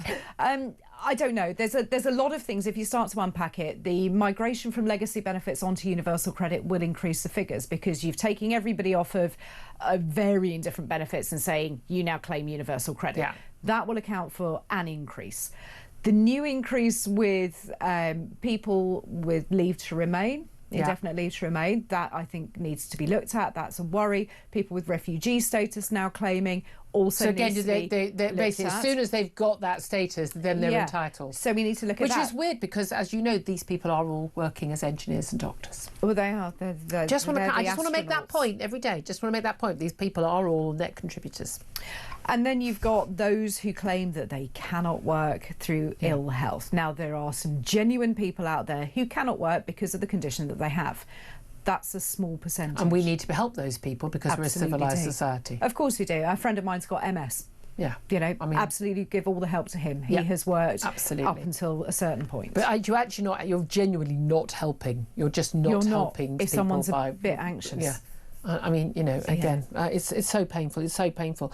I tell you what, I'd be a bit anxious if I worked at the BBC because I don't think the BBC is going to survive. Not its enemies, but actually the enemy within, which is their abject, delusional. I don't know. I mean, just their delusional idea of their own virtue. Tim Davie, the outgoing Director General, spoke for 40 minutes to BBC staff yesterday. He praised them. He praised how wonderful they were. He talked about how this was all the BBC, the bias scandal about the BBC engulfing the corporation was really down to the enemies of the BBC, inside and outside. And he said the broadcast was the very best of society. And as we were discussing an hour ago, the reality is, they do think that. They think they've not done anything wrong, even though they defrauded the public with a blatant splicing of two different 54 minutes apart sections of Donald Trump's speech. Deliberate. The only purpose of that was to mislead the viewer. Yeah. Everyone involved, from top to bottom in that document, should be sacked and never allowed to work again for the Beeb. Anyone who knew about it and didn't speak about it openly should be sacked. Anyone who criticised the whistleblower, Michael Prescott, should be sacked. Yeah. And if you're a media organisation, you don't welcome a whistleblower. You ain't a media organisation. And it's just absolutely shocking. But it's the fact that he thinks they're the very best of society. You're not even the best broadcaster, let alone, I mean, who watches the BBC anymore? But if they think they're the best of society, they think they're better than us. They think that they are nicer, kinder, better, more moral, more virtuous people than, I mean, certainly scum like me, far right bigots, on channels like mine, and they think that their audience, they think their job is to educate through propaganda and indoctrination, the plebs of Britain who like the Union flag and think we should have borders and think we should have cheap energy rather than having old people die in winter because they can't afford their, and think that people should go out to work and be able to feed their own kids. Those awful, horrible bigots. Yes, you. I'm talking about you. You awful human being. But that's what they think. It is. I always find it's almost like a cult as well. This, the very best. She said society. cult. It was an L. It was an L. There was an L. Absolutely. Just a hello, Ofcom. They believe that they are better than us. Really do. And we are the mere mortals that need to be told what to think. Who pay for their wages. Absolutely. They haven't seen the way that media is moving. They haven't seen the changes in the way people view news, they view programming. People want it at the time that they want it. Streaming services are taken off. But they are doing a lot of that, but they just think they've got a God's-given right. Absolutely. They haven't really moved on, though, with that, whereas other channels have, and they've adapted and they've produced other products, and they've got more people out there listening to them and watching them through different avenues. The BBC is so stuck because it's got the licence fee. Yeah, it's so and that's the thing. Their budget, and I've said to a former director of the BBC actually, just talking about, he was doing some cuts, and we were sitting in a green room about to go on I think it was BBC Telly, and I said, seriously, you could cut half the staff, it wouldn't affect input output. I know when I would do like a newspaper review on, say, Sky News or on the BBC, I mean, Sky News would be one person who'd call me, book a car, the papers, there you go, what do you want to talk about? Lovely jubbly, thank you very much. And we're more streamlined than Sky, I can assure you that. And then the BBC, there'd be at least 10 people who had Oxbridge degrees with clipboards, getting involved, nothing of any use. And you think, what? And they're all sitting there when reading The Guardian, drinking their chai lattes. I mean, genuinely, it's flabbergasting how many people they've got employed doing absolutely. But anyway, it is shocking. We're paying it. We're paying for it. Let's also, Donald Trump saying he's got an obligation. He says he is going to sue the BBC for $1 billion over that Dr. Panorama speech. At the end of the day, I quite like the fun and games over that, but it is our money. It is our money. I mean, we mustn't forget that we would be paying that. Unless it came out of Tim Davies and Deborah Turness's pension. Quite happy for that to go towards it. Yeah, it's never going to happen, is it? They've got that stitched up nicely, I should imagine. And they're going to go on to super-duper other jobs as well. Well, of course they are. Of course they are. I mean, you can see they're not really that bothered that they've just had to resign. They did nothing wrong, and there is nothing wrong with the BBC, and there's no institutional bias. They've both said that. Yeah. I mean, it is gobsmacking. I mean, there are so many problems with it. I don't like the use of the word obligation, though, by Donald Trump. I'm not sure that's what he means. I mean, it's pompous, isn't it? Yeah. But again, if he gets the full apology, they'll have to pay out something. Yeah, they will do, and they deserve to be fair. Yeah, but again, it's us paying for it, which I've got an issue with. But again, if it's us paying for it, then I'm really sorry. But more heads are going to have to roll for me. Let's talk about the France stopping fewer small boats under the starboard deal. Just a quarter of boats are getting stopped now. That's since that deal was implemented. The big little exchange programme. We had a just and a second migrant who came here, was detained, was deported to France at a great expense on a British Airways flight. Other airlines, cheaper airlines, are available, and then has come back here. I'm assuming and I've written in The Sun before, I'm absolutely assuming that the migrant smugglers are now offering, 2 for the price of 1 deals and guarantee if you get sent back, don't worry, we'll take you back for a cheaper price or for free. Guaranteed you can stay in Britain. He's come back. The government claims this is a victory because they've identified him and they're going to send him back, which is a joke. But, I mean, France basically not doing the thing that we pay them, $750 million to do? Shock. I'm shocked. We're all shocked. Okay, well, the French haven't done anything. I have been over there. I have spoken to French interior ministers. I've stood on the This is when you beaches worked at the Home Office? When I worked at the Home Office, and we didn't have such a large problem as we do now. Well, was a lot of Gaelic shrugging. There was. I don't know. There was an awful lot of It's that. not my problem. We were standing on a beach at midnight in January. It was so cold, it was so dark, and there'd be just people sort of standing around going, well, this is your problem. And that was back in 2018. They said, this is your problem. They were still coming through lorries. They were, and we were trying to desperately deal with fences around the port. But it is not surprising. It is not in France's interest to do anything to help us? I think it is, because lots of people are only going through France to get to the UK, and therefore they wouldn't be going. They know they're going to be badly treated in France, and so they wouldn't go to France if they. Oh no, genuinely, I think they're missing a trick here. But I think politically it doesn't work. I mean, I don't know. I'm assuming Macron will end up in prison like every former French president, so that then we can have our last laugh. I do not think that, legal reasons. Let's also talk about the decision by a High Court judge yesterday, the Epping Hotel, the Bell Hotel, that was the centre of those protests, and we're going to be talking to a guest who's been involved in those a little bit later, over asylum seekers, which those protests started, let's not forget, after a 14-year-old girl in her school uniform was sexually assaulted by a migrant who subsequently has been imprisoned and then accidentally freed, absconded, 2-day manhunt, and has now been deported to Ethiopia with 500 quid of your or my money in his pocket. Story just gets better. But basically, the local council went, hold on a minute, Epping, Bell Hotel, you didn't get planning permission. Yeah. We don't want you to house the asylum seekers there anymore. The local people don't want it. But they basically have lost that, and asylum seekers can be housed there. Again, I mean, it's amazing how much of life comes down to planning.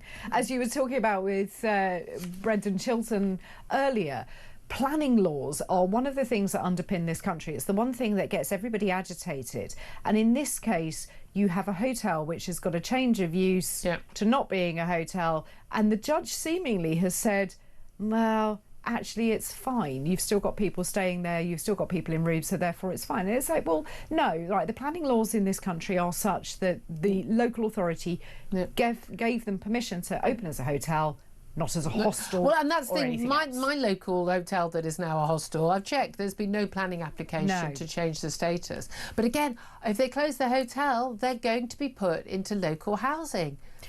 I don't want them in either. But the closing of the hotels is simply a PR move. It's a money-saving exercise and a PR move. But that means that those people will be just living, next door to you, as opposed to the end of the road in the hotel where you know where they are. And I'm sorry, given again, no one is saying that every single one of those young men is a sex offender or a violent thief, but too many of them appear to be so. Yeah. Well, and therefore... And I think we don't know, and I think that the communities that have those hotels want to be heard and listened to, and they don't feel like they are.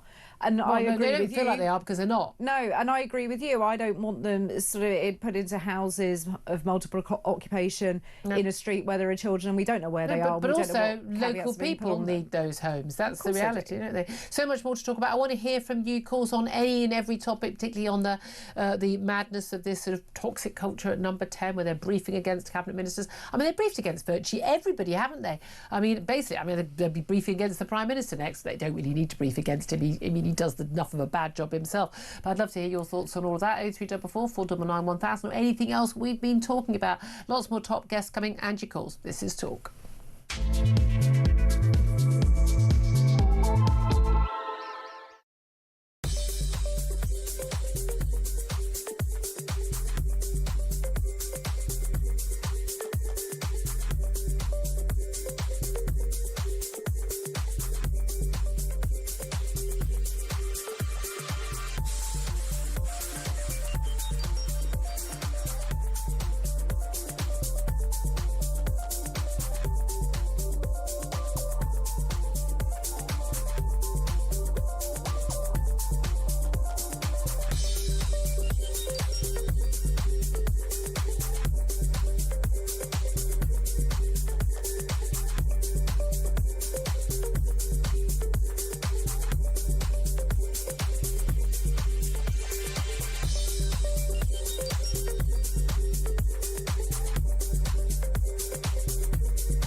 Big news coming this December. Our Talk TV app is moving to the Talk app. You can watch, catch up and listen to all your favourite shows and podcasts anytime, anywhere, all on the Talk app. From Monday, 1st of December, the Talk TV app will no longer exist, so don't miss out. So head over to your App Store or Google Play and search Talk now.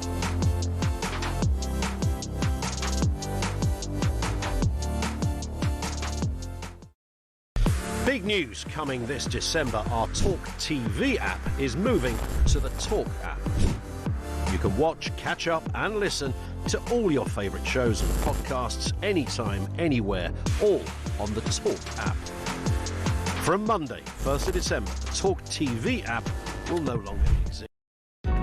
Across the UK, on DAB+, on YouTube, on the app, on your mobile, the home of common sense.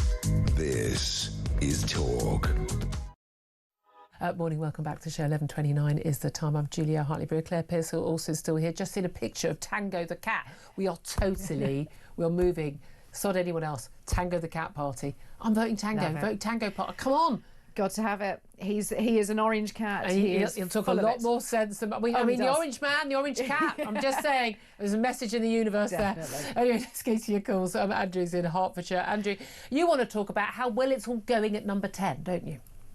Yeah, vote Tango. He's the cat's whiskers. Yay! Love it. Oh, do you know what? There was some grimacing in the control room there. They were like, oh no, Andrew. We loved it. Here we go. So the thing that we're all focused on is not where Keir Starmer is. He's gone missing again. Yeah. We're not talking about immigration or Lammy. Mm-hmm. We're focused on nothing. Yeah. Streeting is more dangerous than anyone. Ooh. Look at his position on trans, a position he changed. He's in charge of health. Nurses want to go to work and go in a changing room for women, and he's not solved that. He could have done that day one. The Supreme Court ruling made that really simple. There's still that ongoing tribunal, although it's about to come to conclusion. Yeah. Think about it, Leah. What makes you think that incompetent fool could solve illegal immigration, rape gangs, or the economy? Nothing. Is there anyone in Labour? Is there anyone in Labour you think? A lot of people go, "Oh, Shabana Mahmood would be good," but I can't work out what. I mean, she's talked the talk, but I can't work out what her track record is. No, the problem is they were in opposition too long, and there's no depth to them. But I would join the Labour Party tomorrow. I'd vote Miliband in, because that would just be, it'd be hilarious. He's deliciously, he's destined to go through life pulling doors, Mark Push.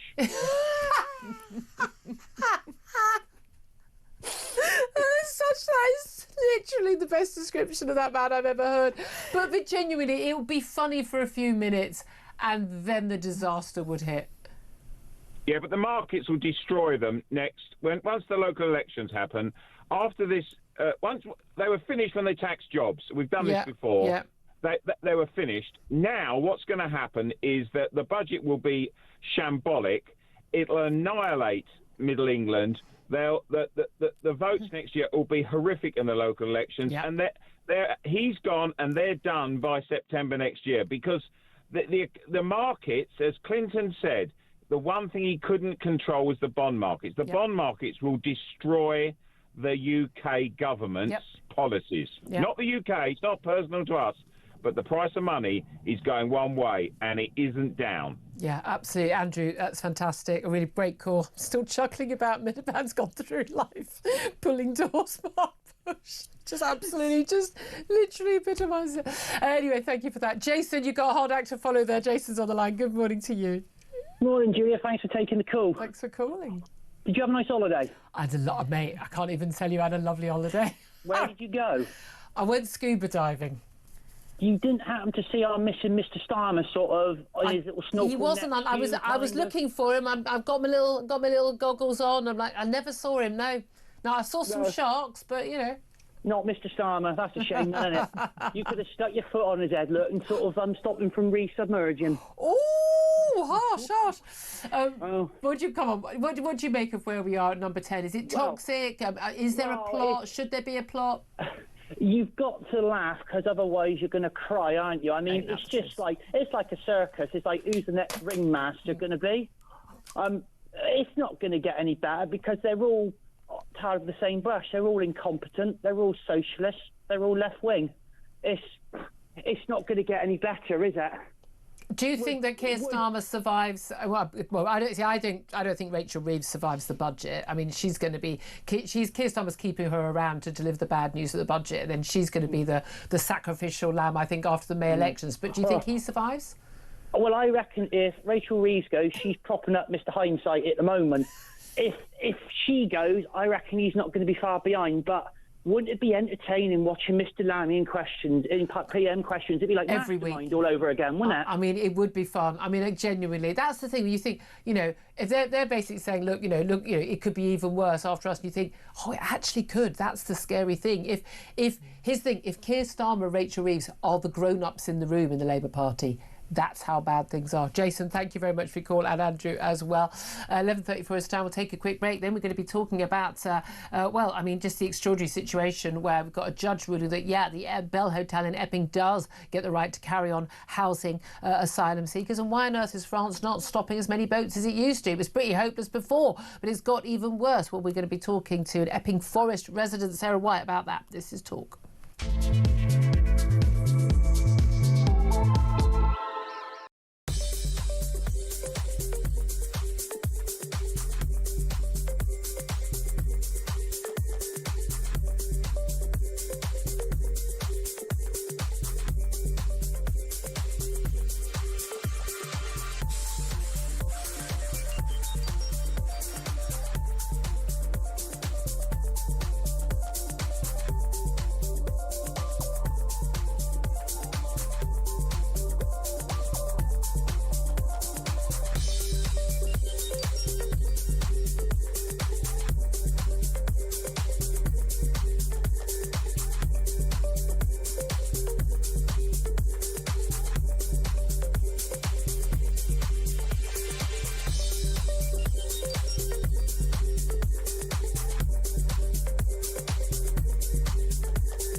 Across the UK, on DAB+, on YouTube, on the app, on your mobile, the home of common sense.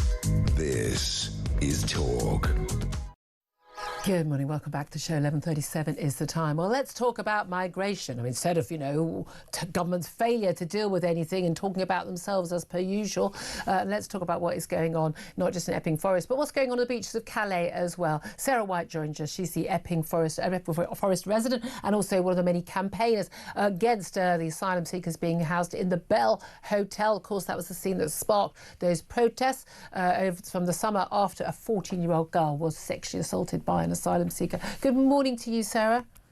Morning, Julia. How are you? Very well indeed. Thank you very much indeed for joining me. We had that announcement yesterday. We talked about it on the show briefly yesterday, that a judge in the High Court had ruled that, yes, the Bell Hotel can continue to house asylum seekers, even though local residents don't want them to, and indeed the local council's fighting it. And we've had the bizarre situation of the Home Office fighting to keep the hotel open to asylum seekers, even though their official policy is to get asylum seekers out of hotels. What do you make of it all?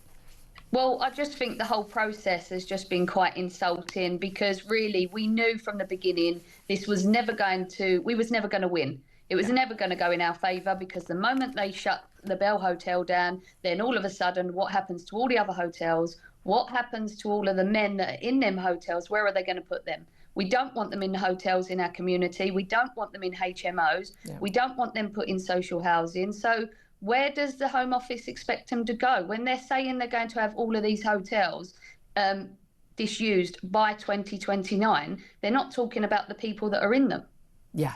Absolutely. And of course we did have the absurd situation of the man who'd actually, well, again, found guilty, Hadush Kabati, the Ethiopian asylum seeker, found guilty of not just assaulting a 14-year-old girl in her school uniform. Oh, was she over 16 or over 18? No, she was in a school uniform. And also a woman who sort of, came in to sort of help her.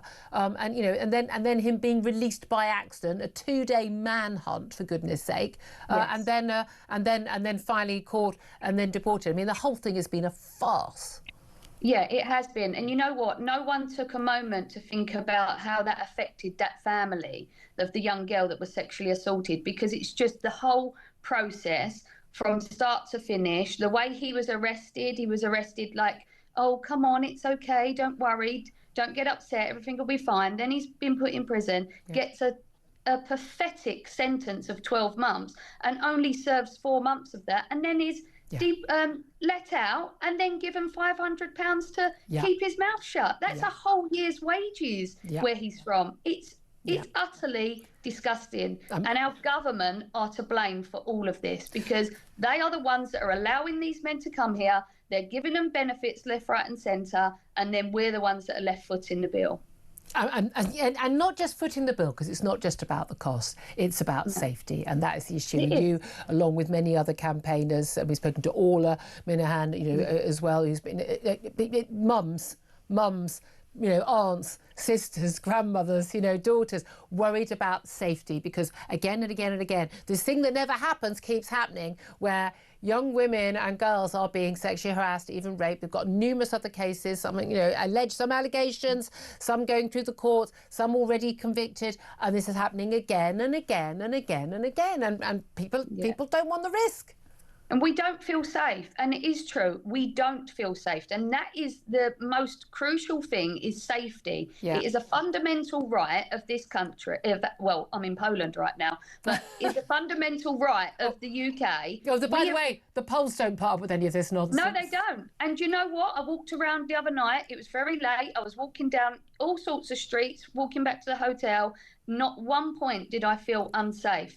And it's so clean. It's just refreshing to be somewhere where you actually feel safe. And I went to their Independence Day yesterday, and wow, what a crowd.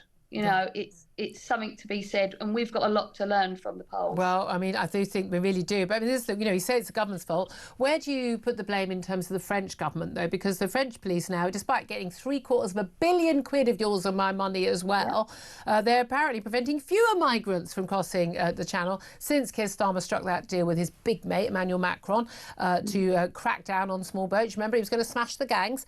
And just over a quarter of migrants' attempts, so 28% to cross the Channel, are being stopped by the French police. Look, like they know about all the attempts, but as we know, a lot of the time they just stand around and watch them, and then they'd watch them go into the international waters and the British waters. And they go, there you go, your problem, not our problem. How much do you blame them? Well, let's face it. Why would the French want them there? So they're quite happy for them to come over to us, so they're not going to stop them. We know what France really thinks about us. There's a long history between the French and the English, and they're just being given this money to do nothing. And we say about Keir Starmer smashing the gangs, he couldn't smash MASH. So, he's a pathetic excuse of a man. At the end of the day, all we have to do is stop the benefits and we could patrol our own borders instead of wasting money having police outside hotels on a weekly basis. Where do you want these people to go, though? Because one of my concerns about getting people out of hotels, but okay, it's a big cost. I think it's £145 a night on average. I mean, I've stayed at hotels for weddings paying less than that. I don't know why they're paying that much for them. And versus £35 on average if they're in sort of basically a bed sit, a house of multiple occupancy. But the reality is, they want to close the hotels because they're focuses of local protests, like in Epping. And if you put them in, like, couple in this house, one over there, four over there, they're still there. They're still in the community. They're still here illegally. We're still paying for them, but we don't actually know exactly who they are. And there's not going to be such a big focus where, one man's convicted, another man accused of sex crimes from one particular hotel. So they want to basically get the problem off the front pages, don't they? That's exactly what they want to do. And if I had the choice between them being dispersed into our community or staying in these hotels, I'd pick the hotels. Me too. However, at the end of the day, we built the Nightingale clinics rather quickly during COVID. Why aren't detention centres being built? They should all be put in there. Then they can be processed, and then we'll know exactly where they're from, and then they can be deported. It's not that difficult. But for some reason, our government are so incompetent of doing anything. So why on earth would they put these asylum seekers in a place to keep us safe? Yeah, I mean, and that's the reality. This is what the vast majority of people wanted. It's not inhumane, it's not uncivilised, but at the end of the day, these people, after a few months living in that accommodation, perfectly humane accommodation, good enough for our serving soldiers, a lot of that accommodation, by the way. Well, they will want to go home.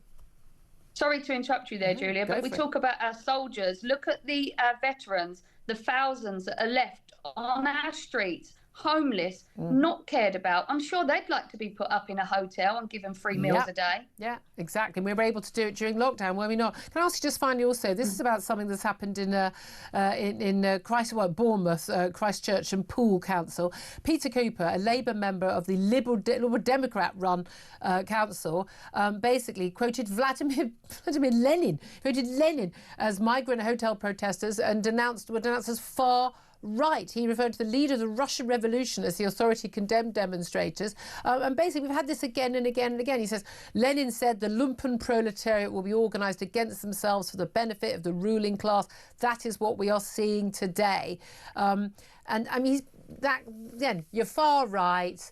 The lumpen proletariat, you're basically scum and bigots because you're protesting against having undocumented illegal migrants living in a hotel at the end of your street. Yeah, well, I don't know if you see Liam Tufts interviewed a counter-protester down in Crowborough the other day, and he said to him, how would you feel if one of these men were to rape your daughter? What would you think about that? And he said, well, I wouldn't blame them because they are refugees. What? He said, you can't blame all refugees. Well, he said, one is too many. So, this is the mentality of these people. And they call us far-right, racist, fascist thugs. And at the end of the day, all of them words have lost all meaning, like all sense of the meaning. And I don't care. And it's quite sad times to actually not care that you're called a racist. Because I'm not a racist, but just because they say something doesn't make it true. And I actually believe that they're the racists. Yeah, I want to put it back on them. Well, they affect a lower expectation of people because they're from abroad. Sarah White, you've been a fantastic campaigner on this issue. I so appreciate you taking the time to join us. She's an Epping Forest resident, also a campaigner on that issue. We'll kind of close the Bell Hotel in Epping. Thank you for joining us. I tell you what, a good signal from Poland. We get worse signal in the office. Claire Pearsall, what do you make of what she had to say? I think it's really, really interesting that all of the people that accuse Sarah, Orla, any of the other mothers of not being worthy of speaking haven't actually listened to them. They are articulate, they are caring.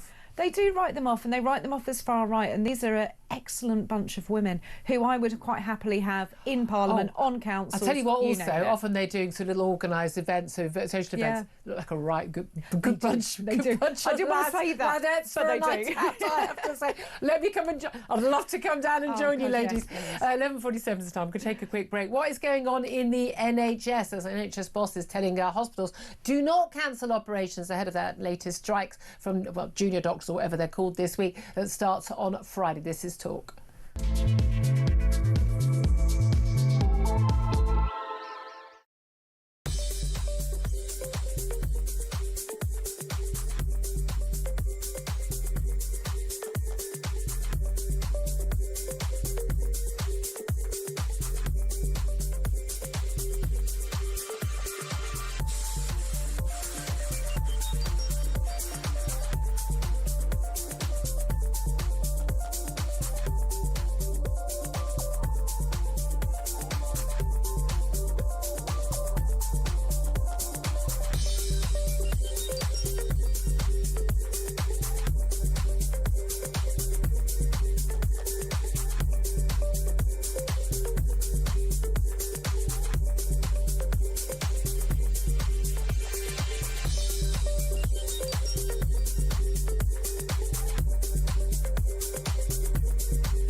Big news coming this December. Our Talk TV app is moving to the Talk app.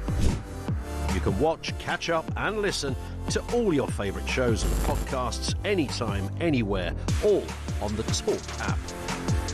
From Monday, 1st of December, the Talk TV app will no longer exist, so don't miss out. So head over to your App Store or Google Play and search Talk now.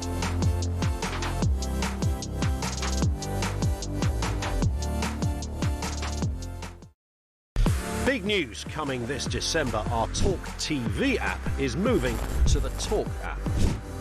You can watch, catch up and listen to all your favourite shows and podcasts anytime, anywhere, all on the Talk app.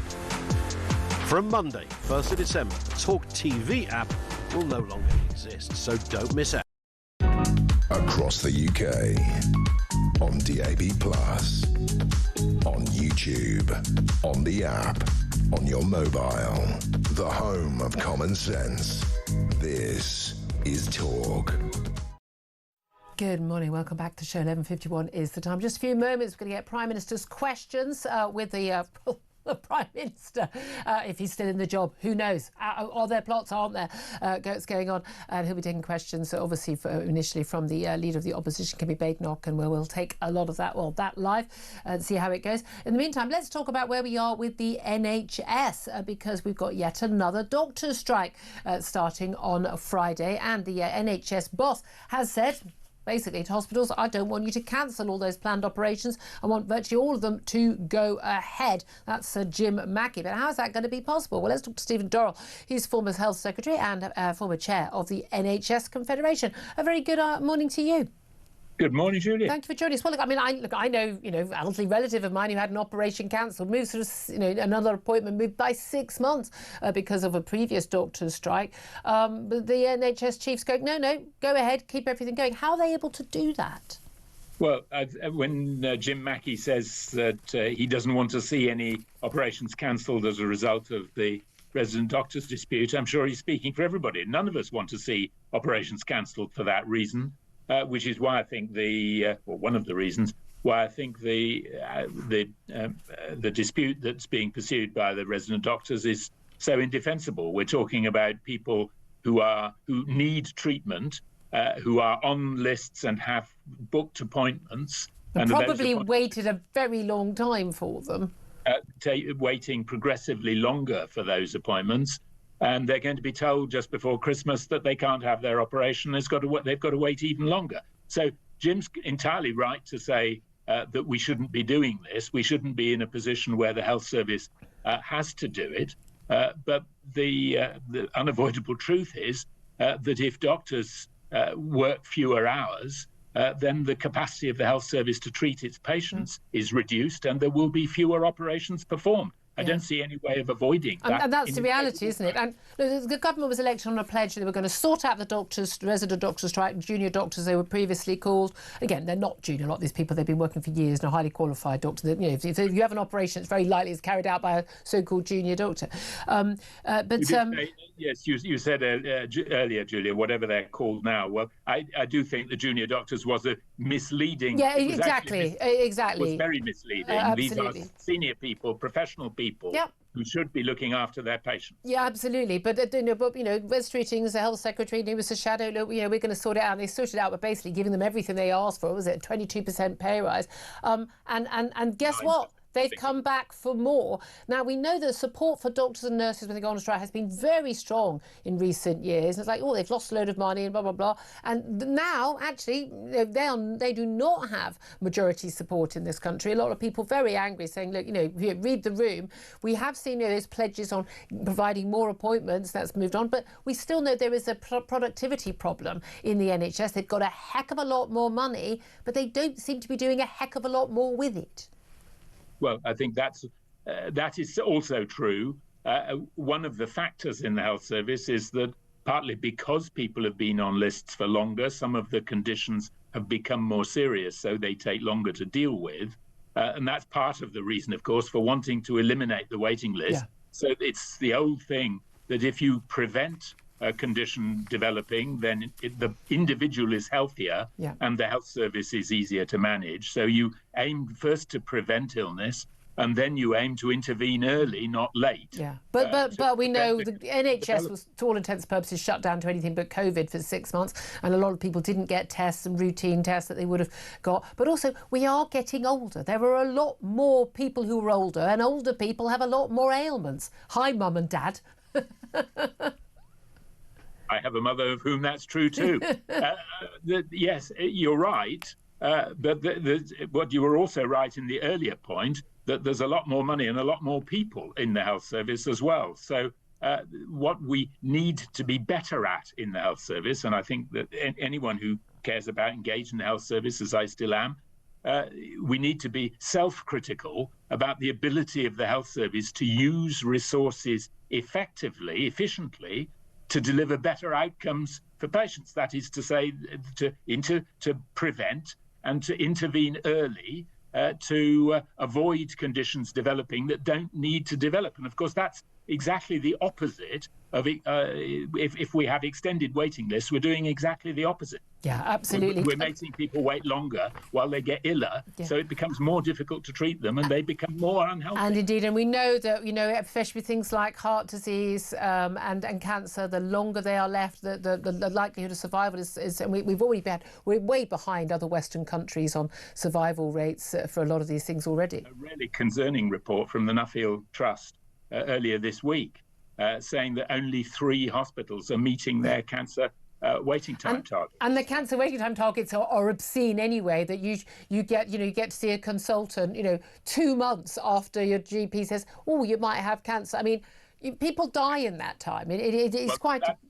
That's true, Julia. I agree with you, and it would be lovely to have it in less than 62 days, but 62 days would be a big advance on where we are now. Yeah, I mean, that tells you how bad things are, and that is not the case in most other Western countries who don't pay that much more for their healthcare. Just finally, I want to ask you about this NHS bonfire of bureaucrats. Wes Streeting has unlocked a £1 billion fund needed to basically pay for 18,000 redundancies. This is where he's basically axing layers of bureaucrats and managers, many of them highly paid. NHS England, Department of Health and Social Care and local care boards, basically amalgamating a lot of them. But you have to pay these people off, and you and I both know that after these sort of reforms, these people nearly always get a big payoff and come back about 6 months later on the same money for someone else.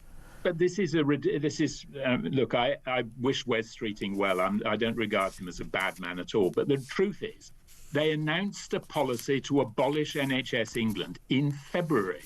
Here we are in November, and they're now making another announcement. Oh gosh, in order to abolish it, we're going to have to pay somebody. Nothing gets done. Would it not have been better to have thought it through in February? Wait a minute. Sorry, a government thinking through a policy and planning. Stephen, it's been a long time since you've been in government. You're going soft in the head. Maybe I'm out of touch. Soft in the head. Stephen Doyle, he's a former health secretary and a former chair of the NHS Confederation. Thank you very much indeed for that.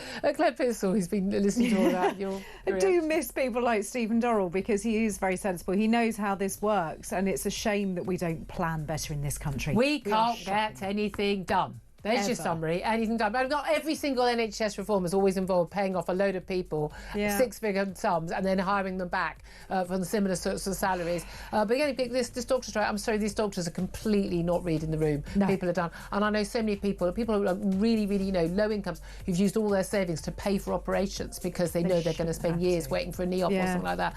It's just not good enough. They're destroying the NHS. Like the BBC, they're destroying it from the inside. 11:59 is the time. Coming up, we're going to get the news headlines, then we're going to get to PMQs with me, Claire and Peter Carwell. That's up next. This is Talk.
Across the UK, on DAB+, on YouTube, on the app, on your mobile, the home of common sense. This is Talk.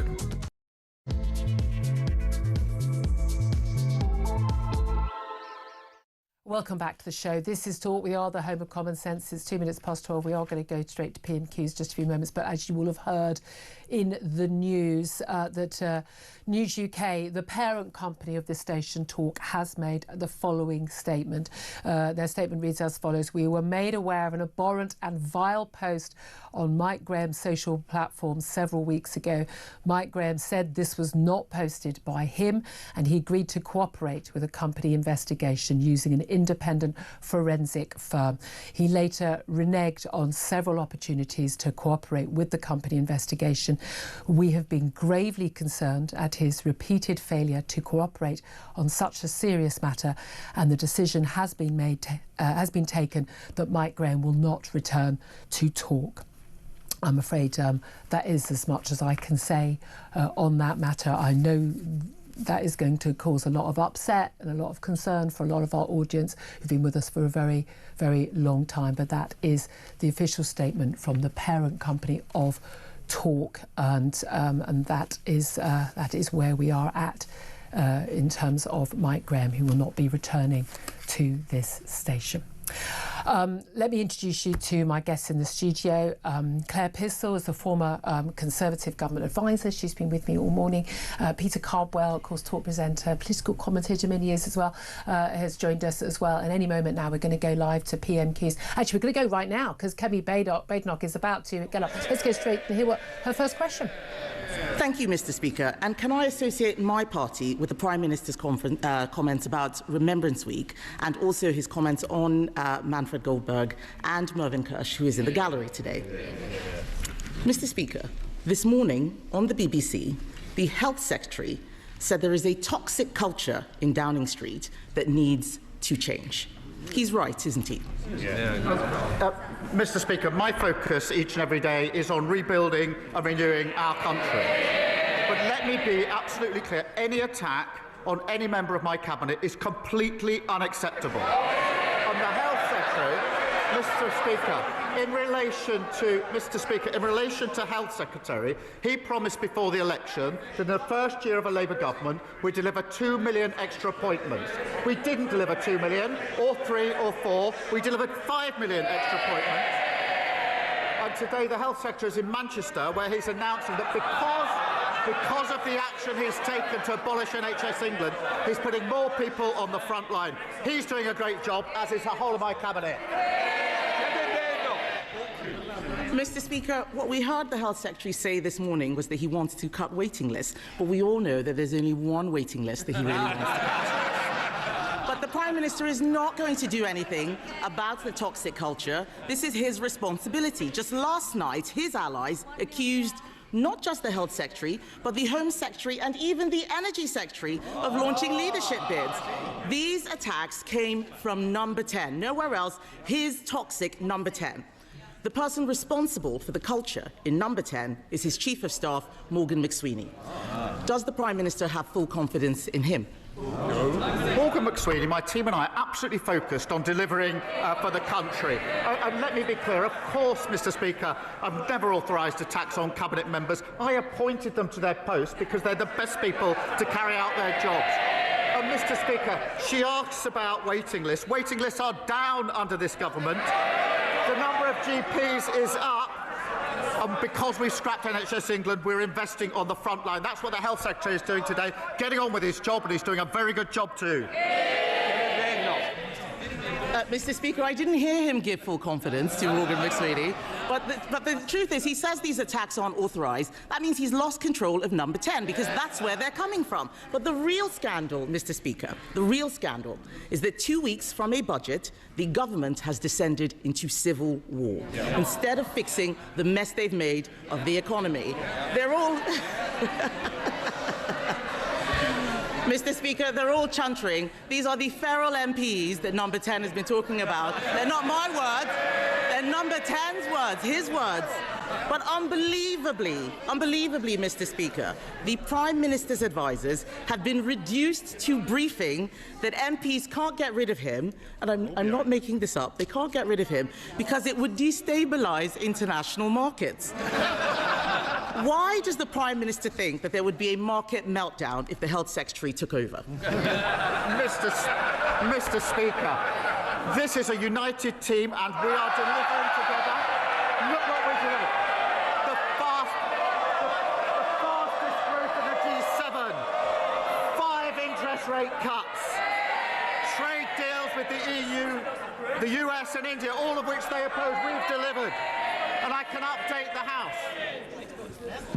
If people want to audition for a pantomime, I suggest you go to the Old Vic. Right, pantomime.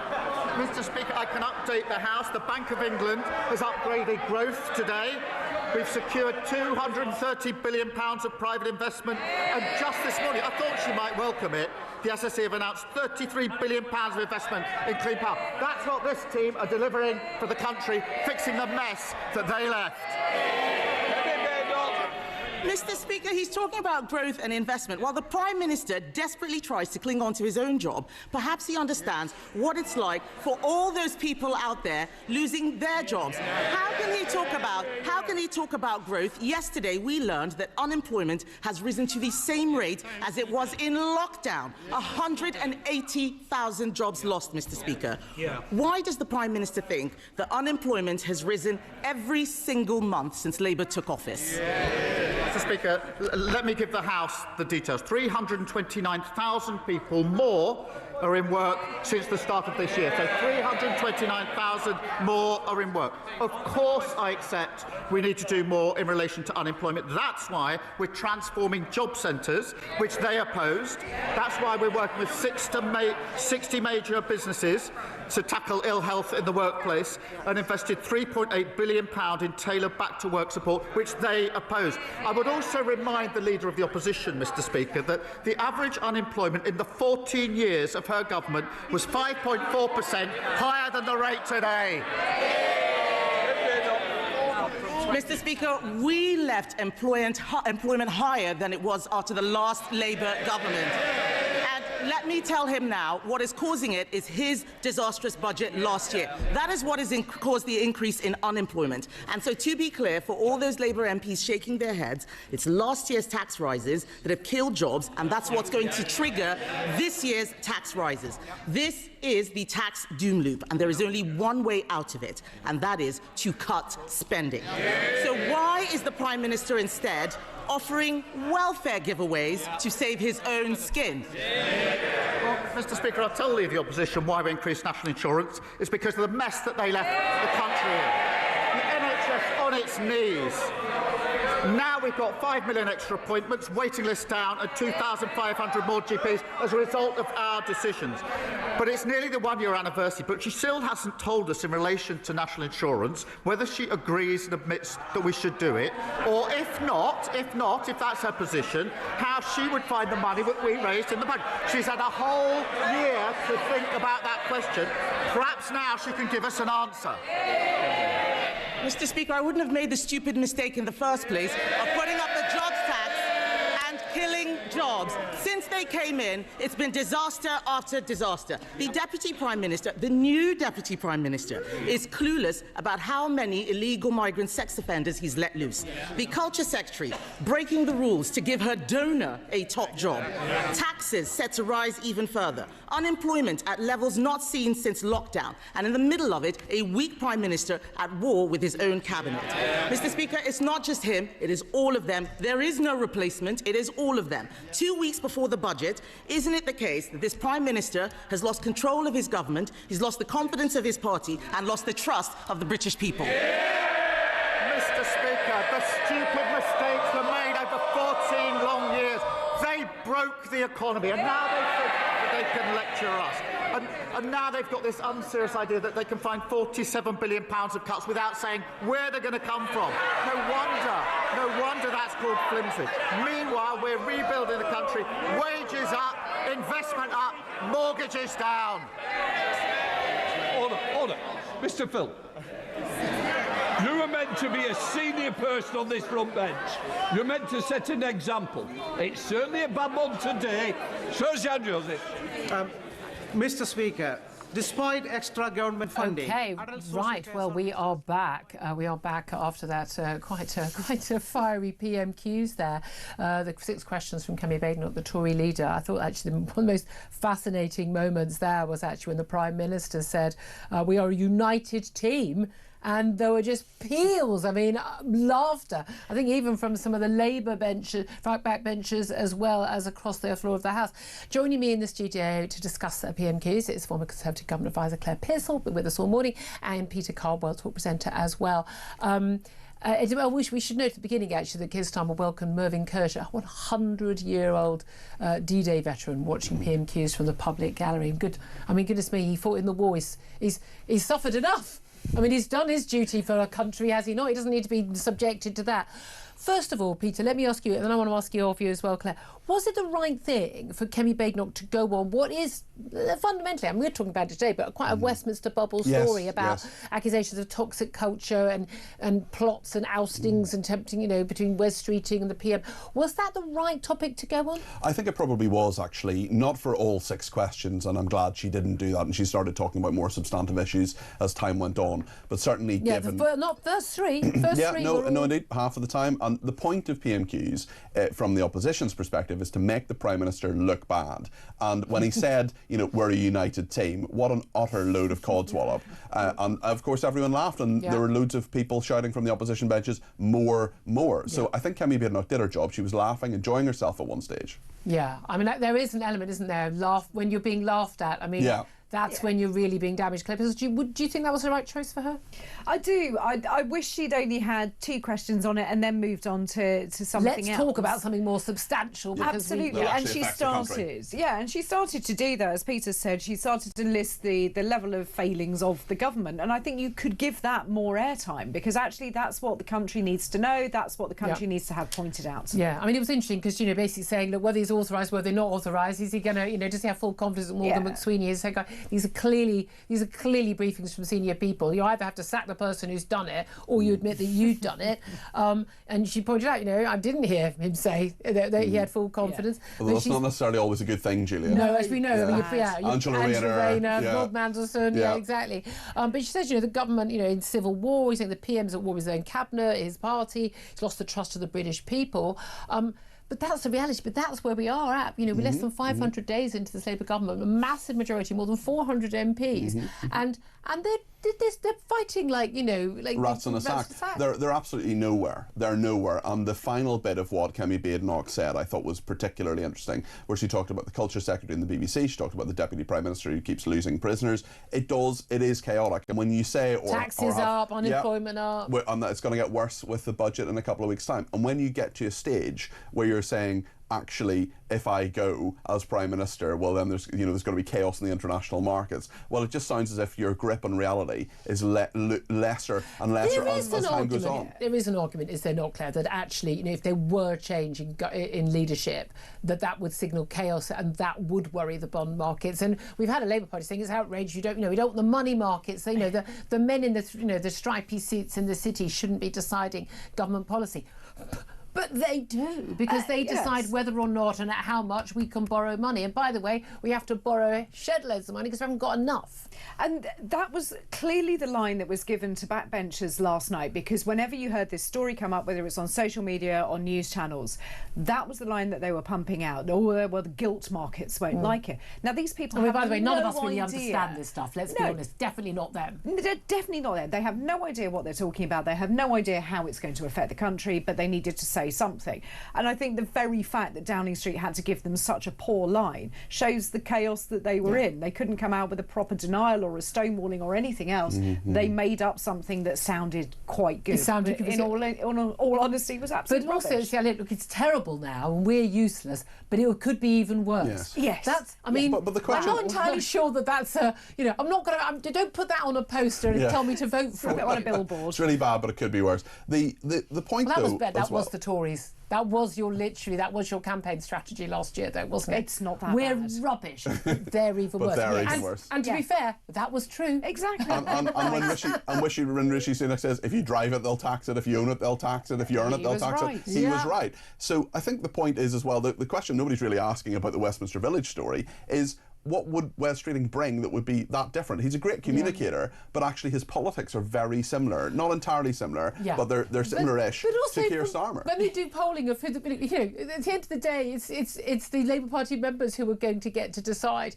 who is going to be the next Labour Party leader. They voted in Corbyn, for the love of God. Very good point, well made. And Ed Miliband some years ago. I mean, come on, we were saying earlier, it would be just for the laughs. Have Ed Miliband as Prime Minister. Yeah, as one of our callers said, absolutely brilliant. This is a man who's gone his whole way through life, pulling at doors that say push. That's just going to tickle me for the rest of the day. But this is the thing. Wes Streeting, I've got a lot of time for Wes. He's very personable. He's funny. He's chatty. He's bright. He's interesting, and he's a fantastic communicator. He has absolutely knocked he's out their best the park communicator. This morning. But here's the thing.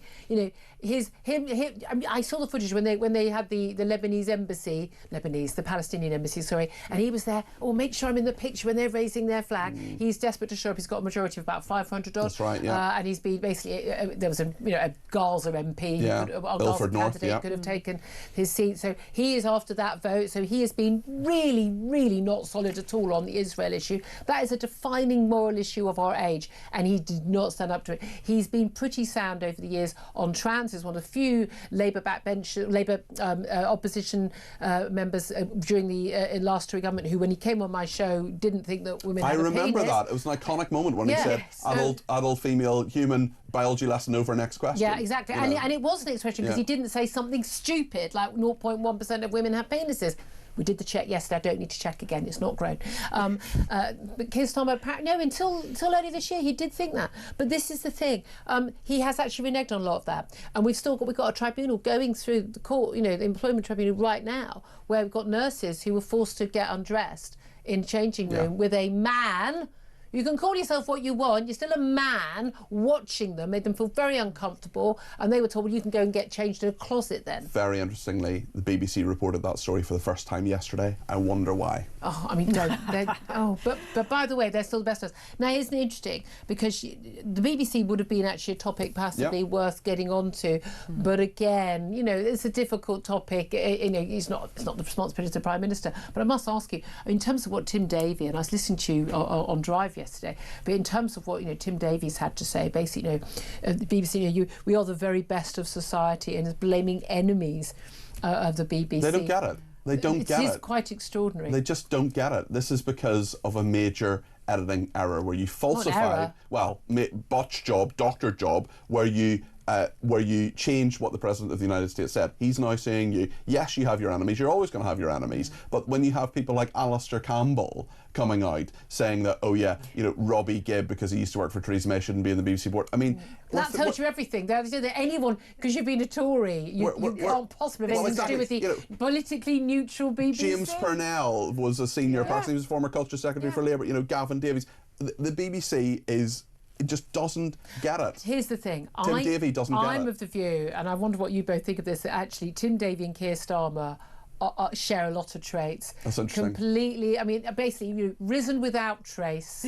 Actually, they talk a good game. They look the part. They wear a nice suit, but actually, they are empty vessels. And basically they completely and utterly deluded, Claire. They're utterly deluded. They think they're the good people, and the organisation they're head of are the good people and the nice people and the kind people, and therefore anyone who criticises them is a bad person. And let's face it, a far right. And that's what keeps them happy. That's what makes their dinner parties lovely, their quinoa suppers in Islington. They make a wonderful strawberry souffle for dessert, I'm sure. I'm sure. Wild strawberries, not just any farm strawberries. But I think that they believe us to be wrong. They believe us to be incorrect. We are all bigoted. And they are the gods of it all. While we've been speaking, Nigel Farage, leader of Reform UK, of course, he's made a fuss. He wasn't in the Spectator Gallery this week because he actually did get a question. I don't know whether he just got picked or whether there has been actually a little bit of a chat with Sir Lindsay Hoyle, the Commons Speaker, that, he may only have 5 MPs, but he's also leading in the polls. He's odds on the most likely next Prime Minister. He should be allowed to ask questions at the PMQs. He's asked the Prime Minister, will the Prime Minister approve the speeding up of the closure of migrant hotels? To which Keir Starmer replied, "We will correct the mess we inherited and close every hotel." But it appears he's also not had the time to condemn the racist comments of his own MP. Utterly spineless, of course. This is Sarah Pochin's comments. And I mean, I'm just not quite sure that's going to work. Well, I mean, bearing in mind they're still opening contracts for migrant hotels to be open after 2030. And Home Office lawyers were arguing within the last few days to keep the Bell Hotel open in Epping. I mean, literally government lawyers were there saying, we're going to the highest possible court we can to keep the Bell Hotel in Epping open. I mean, in defiance of our own policy to Yes. close those hotels. Well, we spoke to one of the campaigners at Epping Forest about that. You know, they are horrified. But again, as we discussed before, they'd actually rather, certainly our guests would rather have them in hotels than in a local bedsit. You don't know where they are. And I think that's the problem. You want to be able to understand where these people are. You need to be able to keep tabs on them. You need them to appear in front of, whichever tribunal you need to have them to look at their asylum case. So to have them scattered across the country where no one's going to have eyes on them, I think is worse. I think it's a much bigger problem. Let's come back just finally to close this, to talk about, Keir Starmer, where he's at, war with his own cabinet, lost the trust of British people. I mean, these things are undoubtedly true. This isn't a matter of opinion anymore. He goes through members of staff in Downing Street at absurd rate. Does it matter? Does any of this matter in terms of, you've worked in government, both of you. Maybe that's why we're in the mess we're in.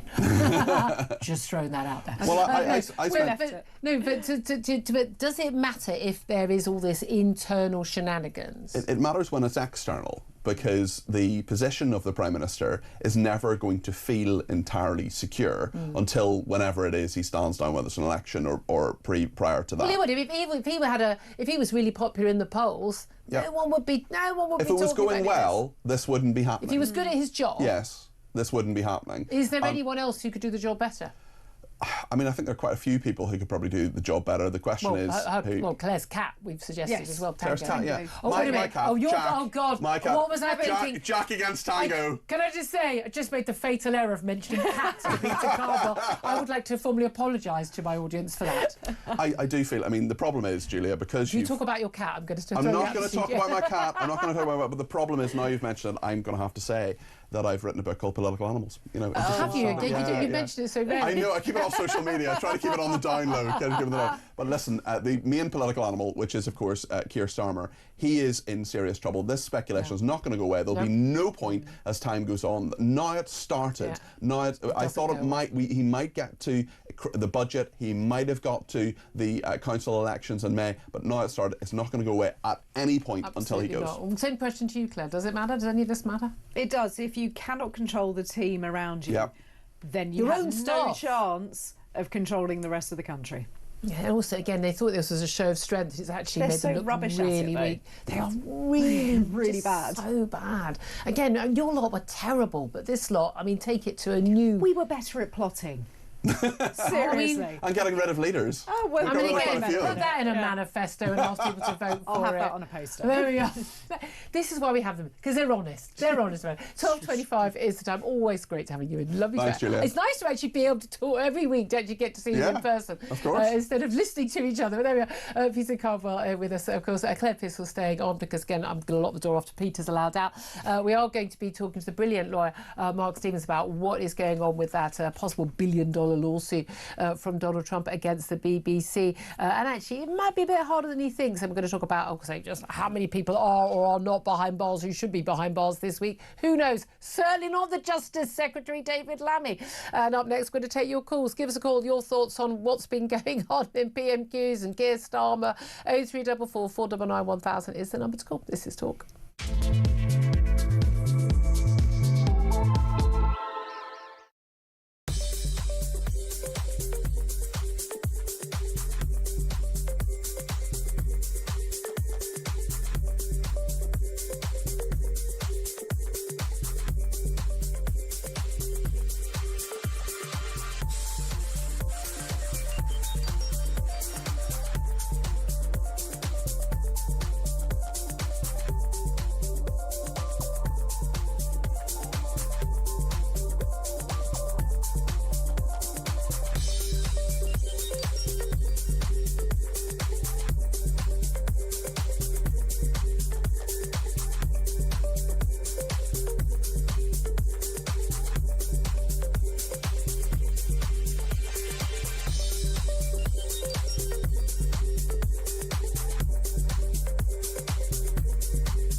Big news coming this December. Our Talk TV app is moving to the Talk app.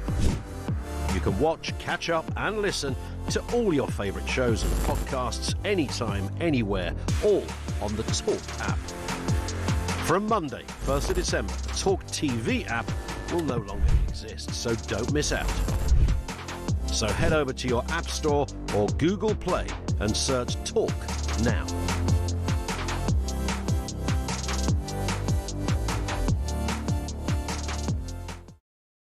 Big news. Across the UK, on DAB+, on YouTube, on the app, on your mobile, the home of common sense. This is Talk. Good afternoon, welcome back to the show. 12:29 is the time. I'm Julia Hartley-Brewer. Claire Pestle's still with me. Let's get straight to your calls about Keir Starmer and just where we are. Robert is in Hertfordshire and he's on the line. Robert, what do you make of Keir Starmer and this toxic culture at number 10? And apparently, according to Kemi Badenoch, he's at war with his cabinet. He's lost the trust of the British people. You name it. Well, I've got a question for you. Are you a horror film fan? No, not at all. I can't do gore at all.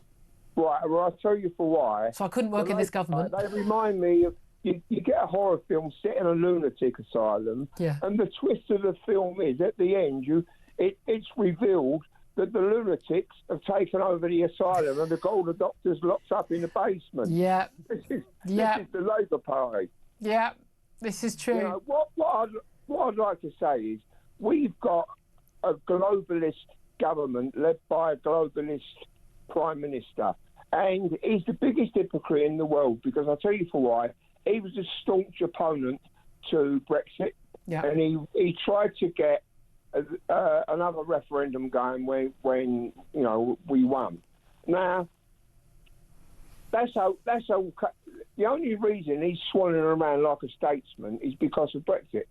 You know, because if it would have been Remain, he wouldn't be there. It'd be a representative of the EU. So he's swanning around. He's never here, is he? Like you said, never here. Yeah, absolutely. And apparently he's got about, I don't know, 10 more trips planned before the end of the year or something. It's madness. And he's a globalist. And this is what winds me up. Yep. We're giving foreign aid to countries like Pakistan, who are a nuclear power. Yeah, it's absurd. Now, we gave them a lot of money for contraceptions, for condoms a little while ago. I suggest they start using them, don't you? I'm going to leave that to Robert rather than me. Robert, thank you for your call. You never guess who's on the line. Cheer us all up. Georgina is on the line in London. Hello, Georgina. What do you want to say? Good afternoon, Julia. Good afternoon, Claire. Well, I listened to PMQ, and I've got to say, Julia, I'm not impressed at all. Keir Starmer's totally out of his depth, and Kemi Badenoch's going for the gotchas all the time and not learning anything about what's going on in the country and what's to come. But I have got a little bit of advice for both parties if they want to get on. Yeah. Can I say? Well, you know, they've got to stop using the F word, which is free, because actually nothing's free. It's taxpayer funded. They need to start saying it for what it actually is. Yep. Taxpayer funded. Nothing is free. Yep. NHS, you know, free. That's a health service for residents of the United Kingdom. Also taxpayer funded, as is our welfare infrastructure. Well, you know, we're not an international health service or welfare system, and those who come to the United Kingdom primarily for healthcare treatment must be made to pay, as should illegal immigrants. The fact that the British taxpayer should foot these bills is an absolute disgrace.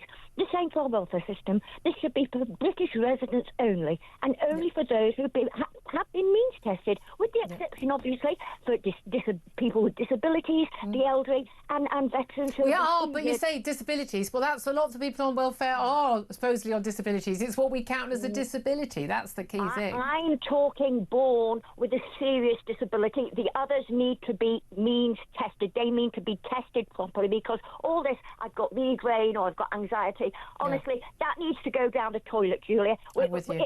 It's breaking the backbone of our economy, and our taxpayers were never going to get out of the problems in this pit with a socialist government who wants to rob every penny from the hard-working Britons to give it to people who don't want to work, Julia, and are not contributing anything to the economy. We need capitalism to get the economic growth going. This is the thing, and especially with young people, capitalism's got a really bad name. That's why you've got a New York mayor, Mandani. I mean, people do not understand that the life we have now is as a result of A, fossil fuels, B, capitalism. I mean, I'm sorry. Oh, let's see, democracy, actually. You know, democracy actually helps promote a lot of those things. It is utterly extraordinary how people have forgotten those key things. Georgina, thank you so much. I do appreciate that.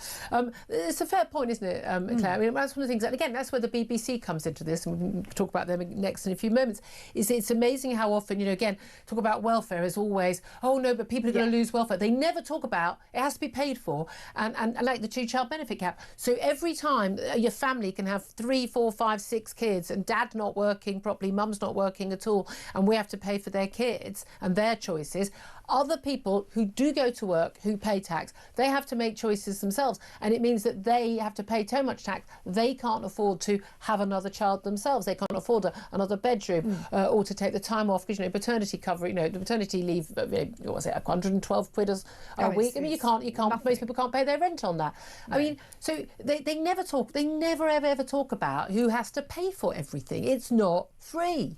Because it's always somebody else's problem. And I think this is the real issue, is, and Georgina highlighted it, capitalism is treated as such a bad thing. And socialism somehow means the nice people. Absolutely. Where? Tell me an example of when that's happened. Yeah, it doesn't work. But wealth is always treated like a bad word. And it's like, but you need to have wealth because you need to have prosperity, because then you will have the money to spend on the things you want as a nation. But also, it's quite simple. And that people who get rich in some way are exploiting people as opposed to selling people. I mean, I've got one of those ridiculously expensive iPhones. No one's exploited me. I've chosen to spend my money on it, and someone's made money out. They've developed it and made money on it.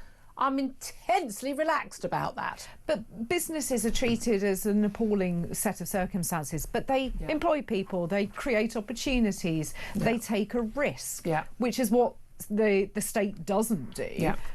And they're pilloried. Yeah, absolutely. It's just extraordinary. Again, we're going to have to go through a whole Labour government. We're going to have to go through the madness of, you know, God knows what they're going to do. But the reality, you know, reality kicks in eventually. The question is just how much damage is going to be done before everyone wakes up. 12:35 is the time. We're going to be taking a quick break. Then we're going to be talking to brilliant media lawyer Mark Stevens about the very, very strange state of affairs of the American president suing our national broadcaster for $1 billion.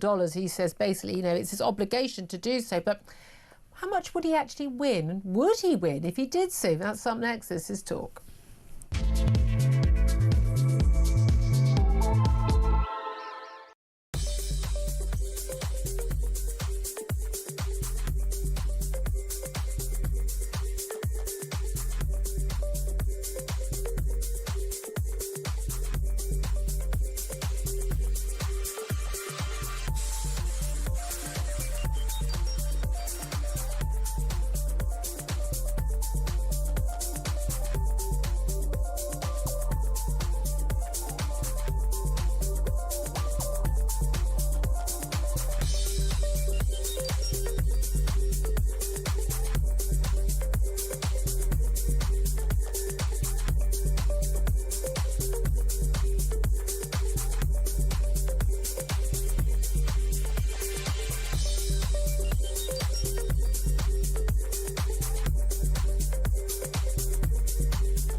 across the UK. On DAB+, on YouTube, on the app, on your mobile. The home of common sense. This is Talk. Good afternoon, welcome back to the show. 12:39 is the time. Let's talk more about the BBC, because my God, the BBC love talking about the BBC, but my goodness me, they really have been in the news this week. Donald Trump has said overnight in an interview on American television he has an obligation to sue the BBC for $1 billion if he doesn't get a full apology and a retraction by Friday night. But he's kind of already had that already, has he not? Given that he actually launched that lawsuit, we're told, well, launched the threat of the lawsuit on Sunday. It was ahead of the resignations of both Tim Davie, the Director General of the BBC, and also Deborah Turness, the head of BBC News. But yesterday we also had the interesting situation of Tim Davie, Director General, he's still in the job for the next few months while they find a replacement. Although, frankly, I think having no one in the job might do the job better. Where he told the BBC that it was down to the enemies of the BBC who'd stoked the bias scandal engulfing the corporation, but also said that the broadcaster was the very best of society. So they obviously think they're better than us mere scum, don't they? Well, let's talk about all of this with media lawyer Mark Stevens. A very good afternoon to you, Mark. Afternoon, Julia. Thank you for joining us. Let's talk first of all about the lawsuit, because you've been in this world for a very, very, very long time. I'm sure being at the defending end and the attacking end of many a lawsuit involving these sort of things. Basically, he wants to sue under American law, under Florida law, doesn't he, against the BBC because for libeling him, for misrepresenting him and damaging his reputation. Question: does he have a reputation to defend? Well, let's not beat about the bush here. Donald Trump threatening to sue is almost as common as rain in Manchester. I mean, he does love a headline, and $1 billion has a certain ring to it. But the law isn't a campaign rally. To win such a case, you need much more than bombast and bluster. You need evidence and merit. And I think he's got real problems. In America, the programme wasn't shown. So in order to found jurisdiction, his lawyers are going to have to show that a lawful copy of the programme was available. Yeah. And it wasn't shown there on BBC iPlayer or anywhere else. Unlawful copies, breach of copyright copies that may go on platforms, don't count. So if he gets over that and says my reputation was damaged, the Americans have the First Amendment, which allows you to libel the president, say wrong things about him, inaccurate things about him, because he's the president. And so as a consequence of that, it's not clear that even under American law, he's got the ability to sue. Yeah, and he can't use British law, can he? Because there's a statute of limitations of a year. And of course, this was broadcast before the November 24 right. election. So when in this country, it's a year, and that finished at midnight on the 27th of October. So he's kind of 2 weeks out of time. In Florida and many other states in America, you can wait 2 to 3 years before a suit. Yeah. But you have to show that the Panorama episode was actually broadcast, and it was that lowered his estimation. It lowered him in the estimation of right-thinking people.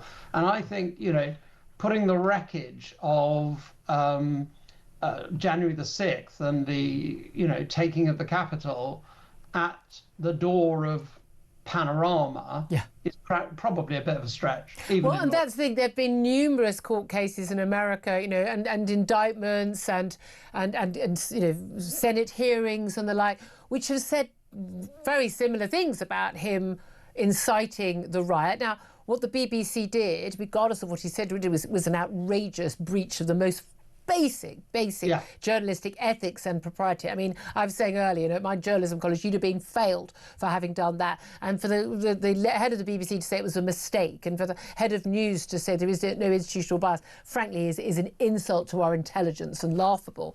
It was clearly deliberately done to make it look like he had directly incited the riots. But there have been many who've alleged that anyway in some of the other language he used, and he certainly was enjoying the riots happening. We've got statements statements from his immediate staff and family members on the day of those riots, begging him to go on social media, call for these people to stop. He chose not to do that for a very long time. So there is a big question about whether he'd even win. But when you make a threat, when you're Donald Trump and he threatens to sue just every day with a Y in it, but he has won money from other media organisations in America. Is it likely there will have to be a grovelling apology from Tim Davie, more so than there's already been, and that there'll have to be some money? Apology, because what the BBC did was wrong. Yeah. But the question, and I think many listeners will be surprised at this, the question is not whether the BBC was wrong, but whether, as a consequence of that, somebody in America watched the programme and thought the less of Donald Trump.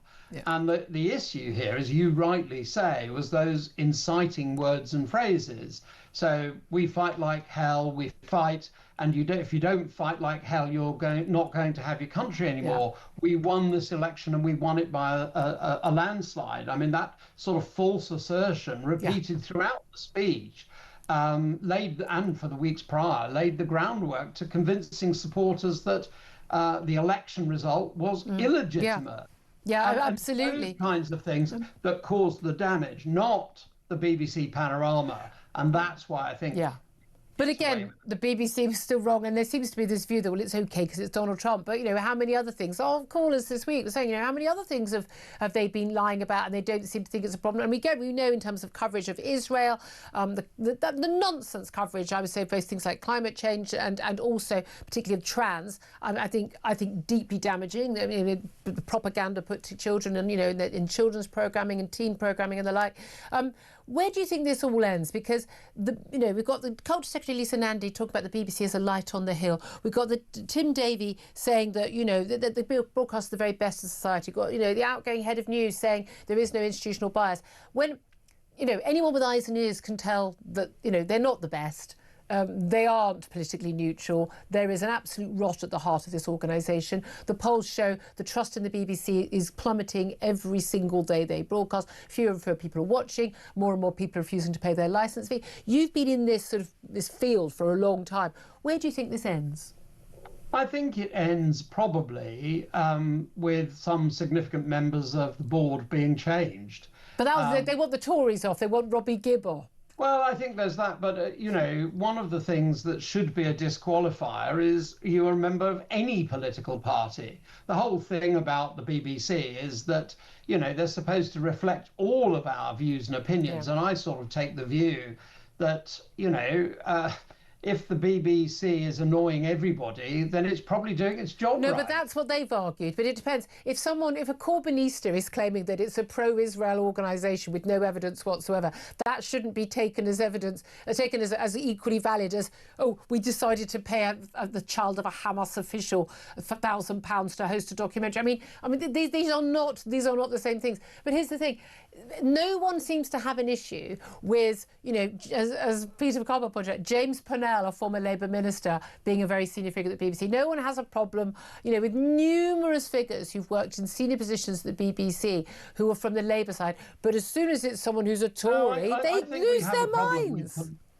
Politicians generally should be out. Being involved in our national broadcaster. It should be, if you have been a member of a political party, that should be a disqualifier from being on the board. Okay, here's the thing. Isn't it better that we know? Because the reality is, I've no idea what Deborah Turner is, whether she's a member of a political party or not, but I'm pretty sure I know how she votes.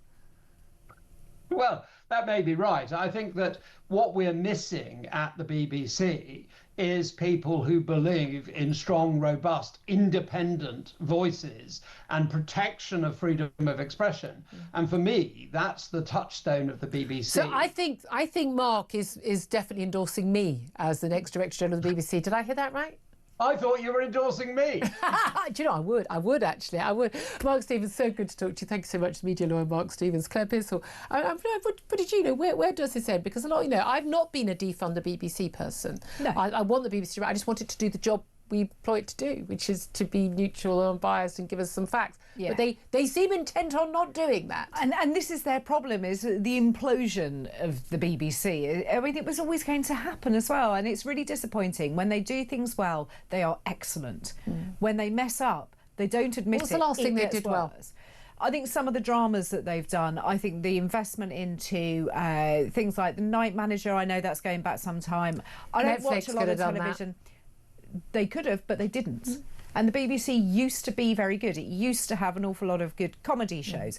It has downgraded all of those things. Some of the scariest words you ever hear now is Radio 4 and they say we've got a new comedy at 6:30. Please don't. Good God, good God. Anyway, 12:48 is the time. We're going to take a quick break. We're going to talk to our favourite former Met Police Detective, Peter Blexley, about prisoners who are not behind bars and who are freed, but we're not quite sure how many and where they are or who they are. But everything's going absolutely fine. That's up next. This is Talk.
Big news coming this December. Our Talk TV app is moving to the Talk app.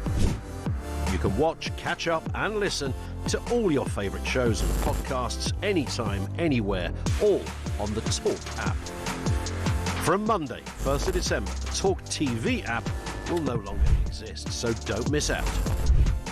So head over to your App Store or Google Play and search Talk now.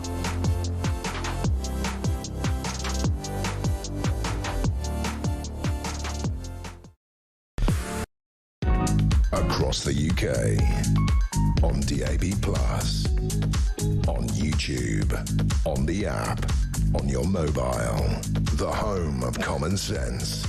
This is Talk. This is Talk. Welcome back to the show. 12:52 is the time. Last few minutes of my show before Ian Collins comes in to tell us what's happening on his.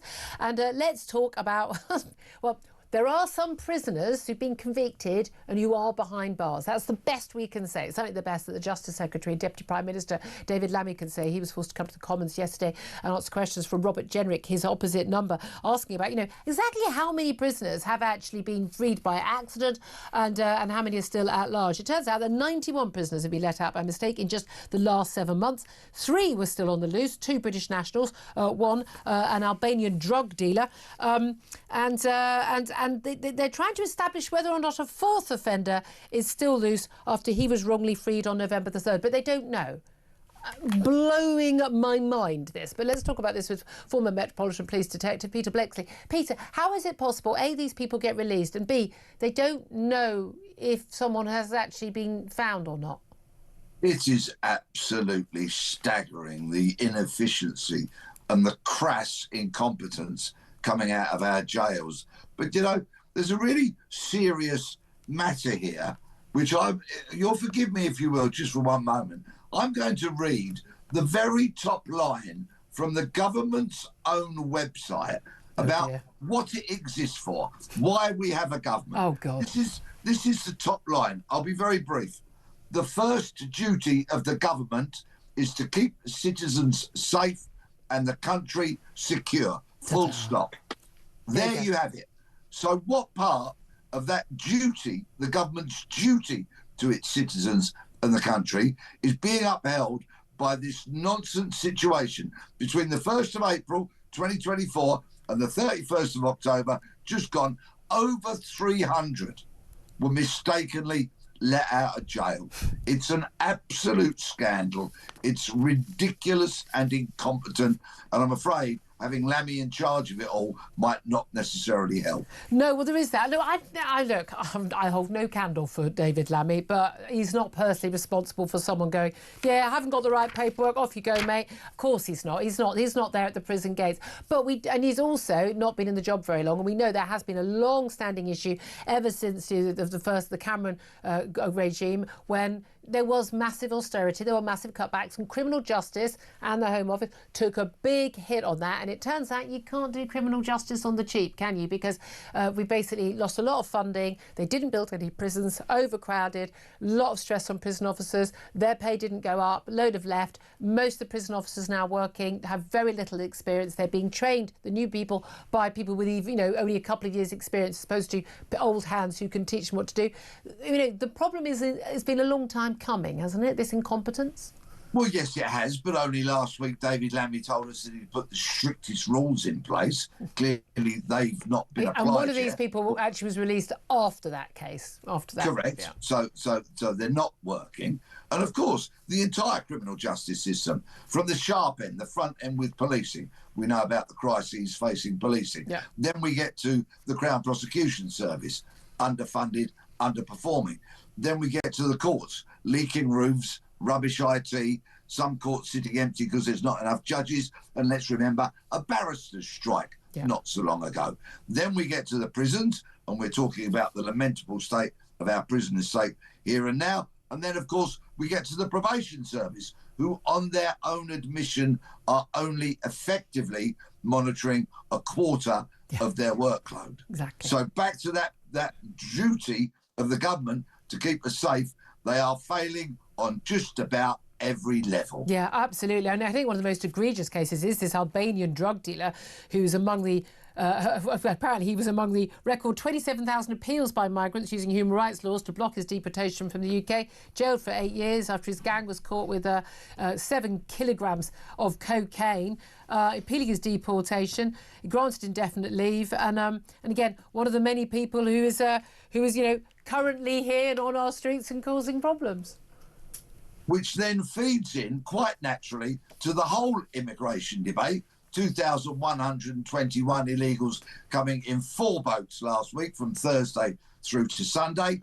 Where is this government's duty to keep us safe? They should say that this is a state of emergency facing our criminal justice system and our open borders policy, and consequently put in the measures, have the courage to put in the measures to actually do what your duty is. Yeah. And I would suggest, because I'm afraid this will happen very soon, another life will be lost to murder by somebody who shouldn't be here. Absolutely. I would strongly suggest that they sue the government for a breach of duty, and if need be, start a class action. Have lots of victims come together. Oh, yeah, absolutely. I always say we've got enough of our own wrong uns. What do you make of the independent MP Rupert Lowe? Very briefly, the Prime Minister's questions, he asked, does the Prime Minister agree that for cases where the guilt is so undeniable, the crime is so monstrous, the evil is so irredeemable, the reintroduction of the death penalty for foreign and domestic criminals should be put to the British people in a legally binding referendum? Keir Starmer replied, reintroducing the death penalty is not the answer. It didn't work.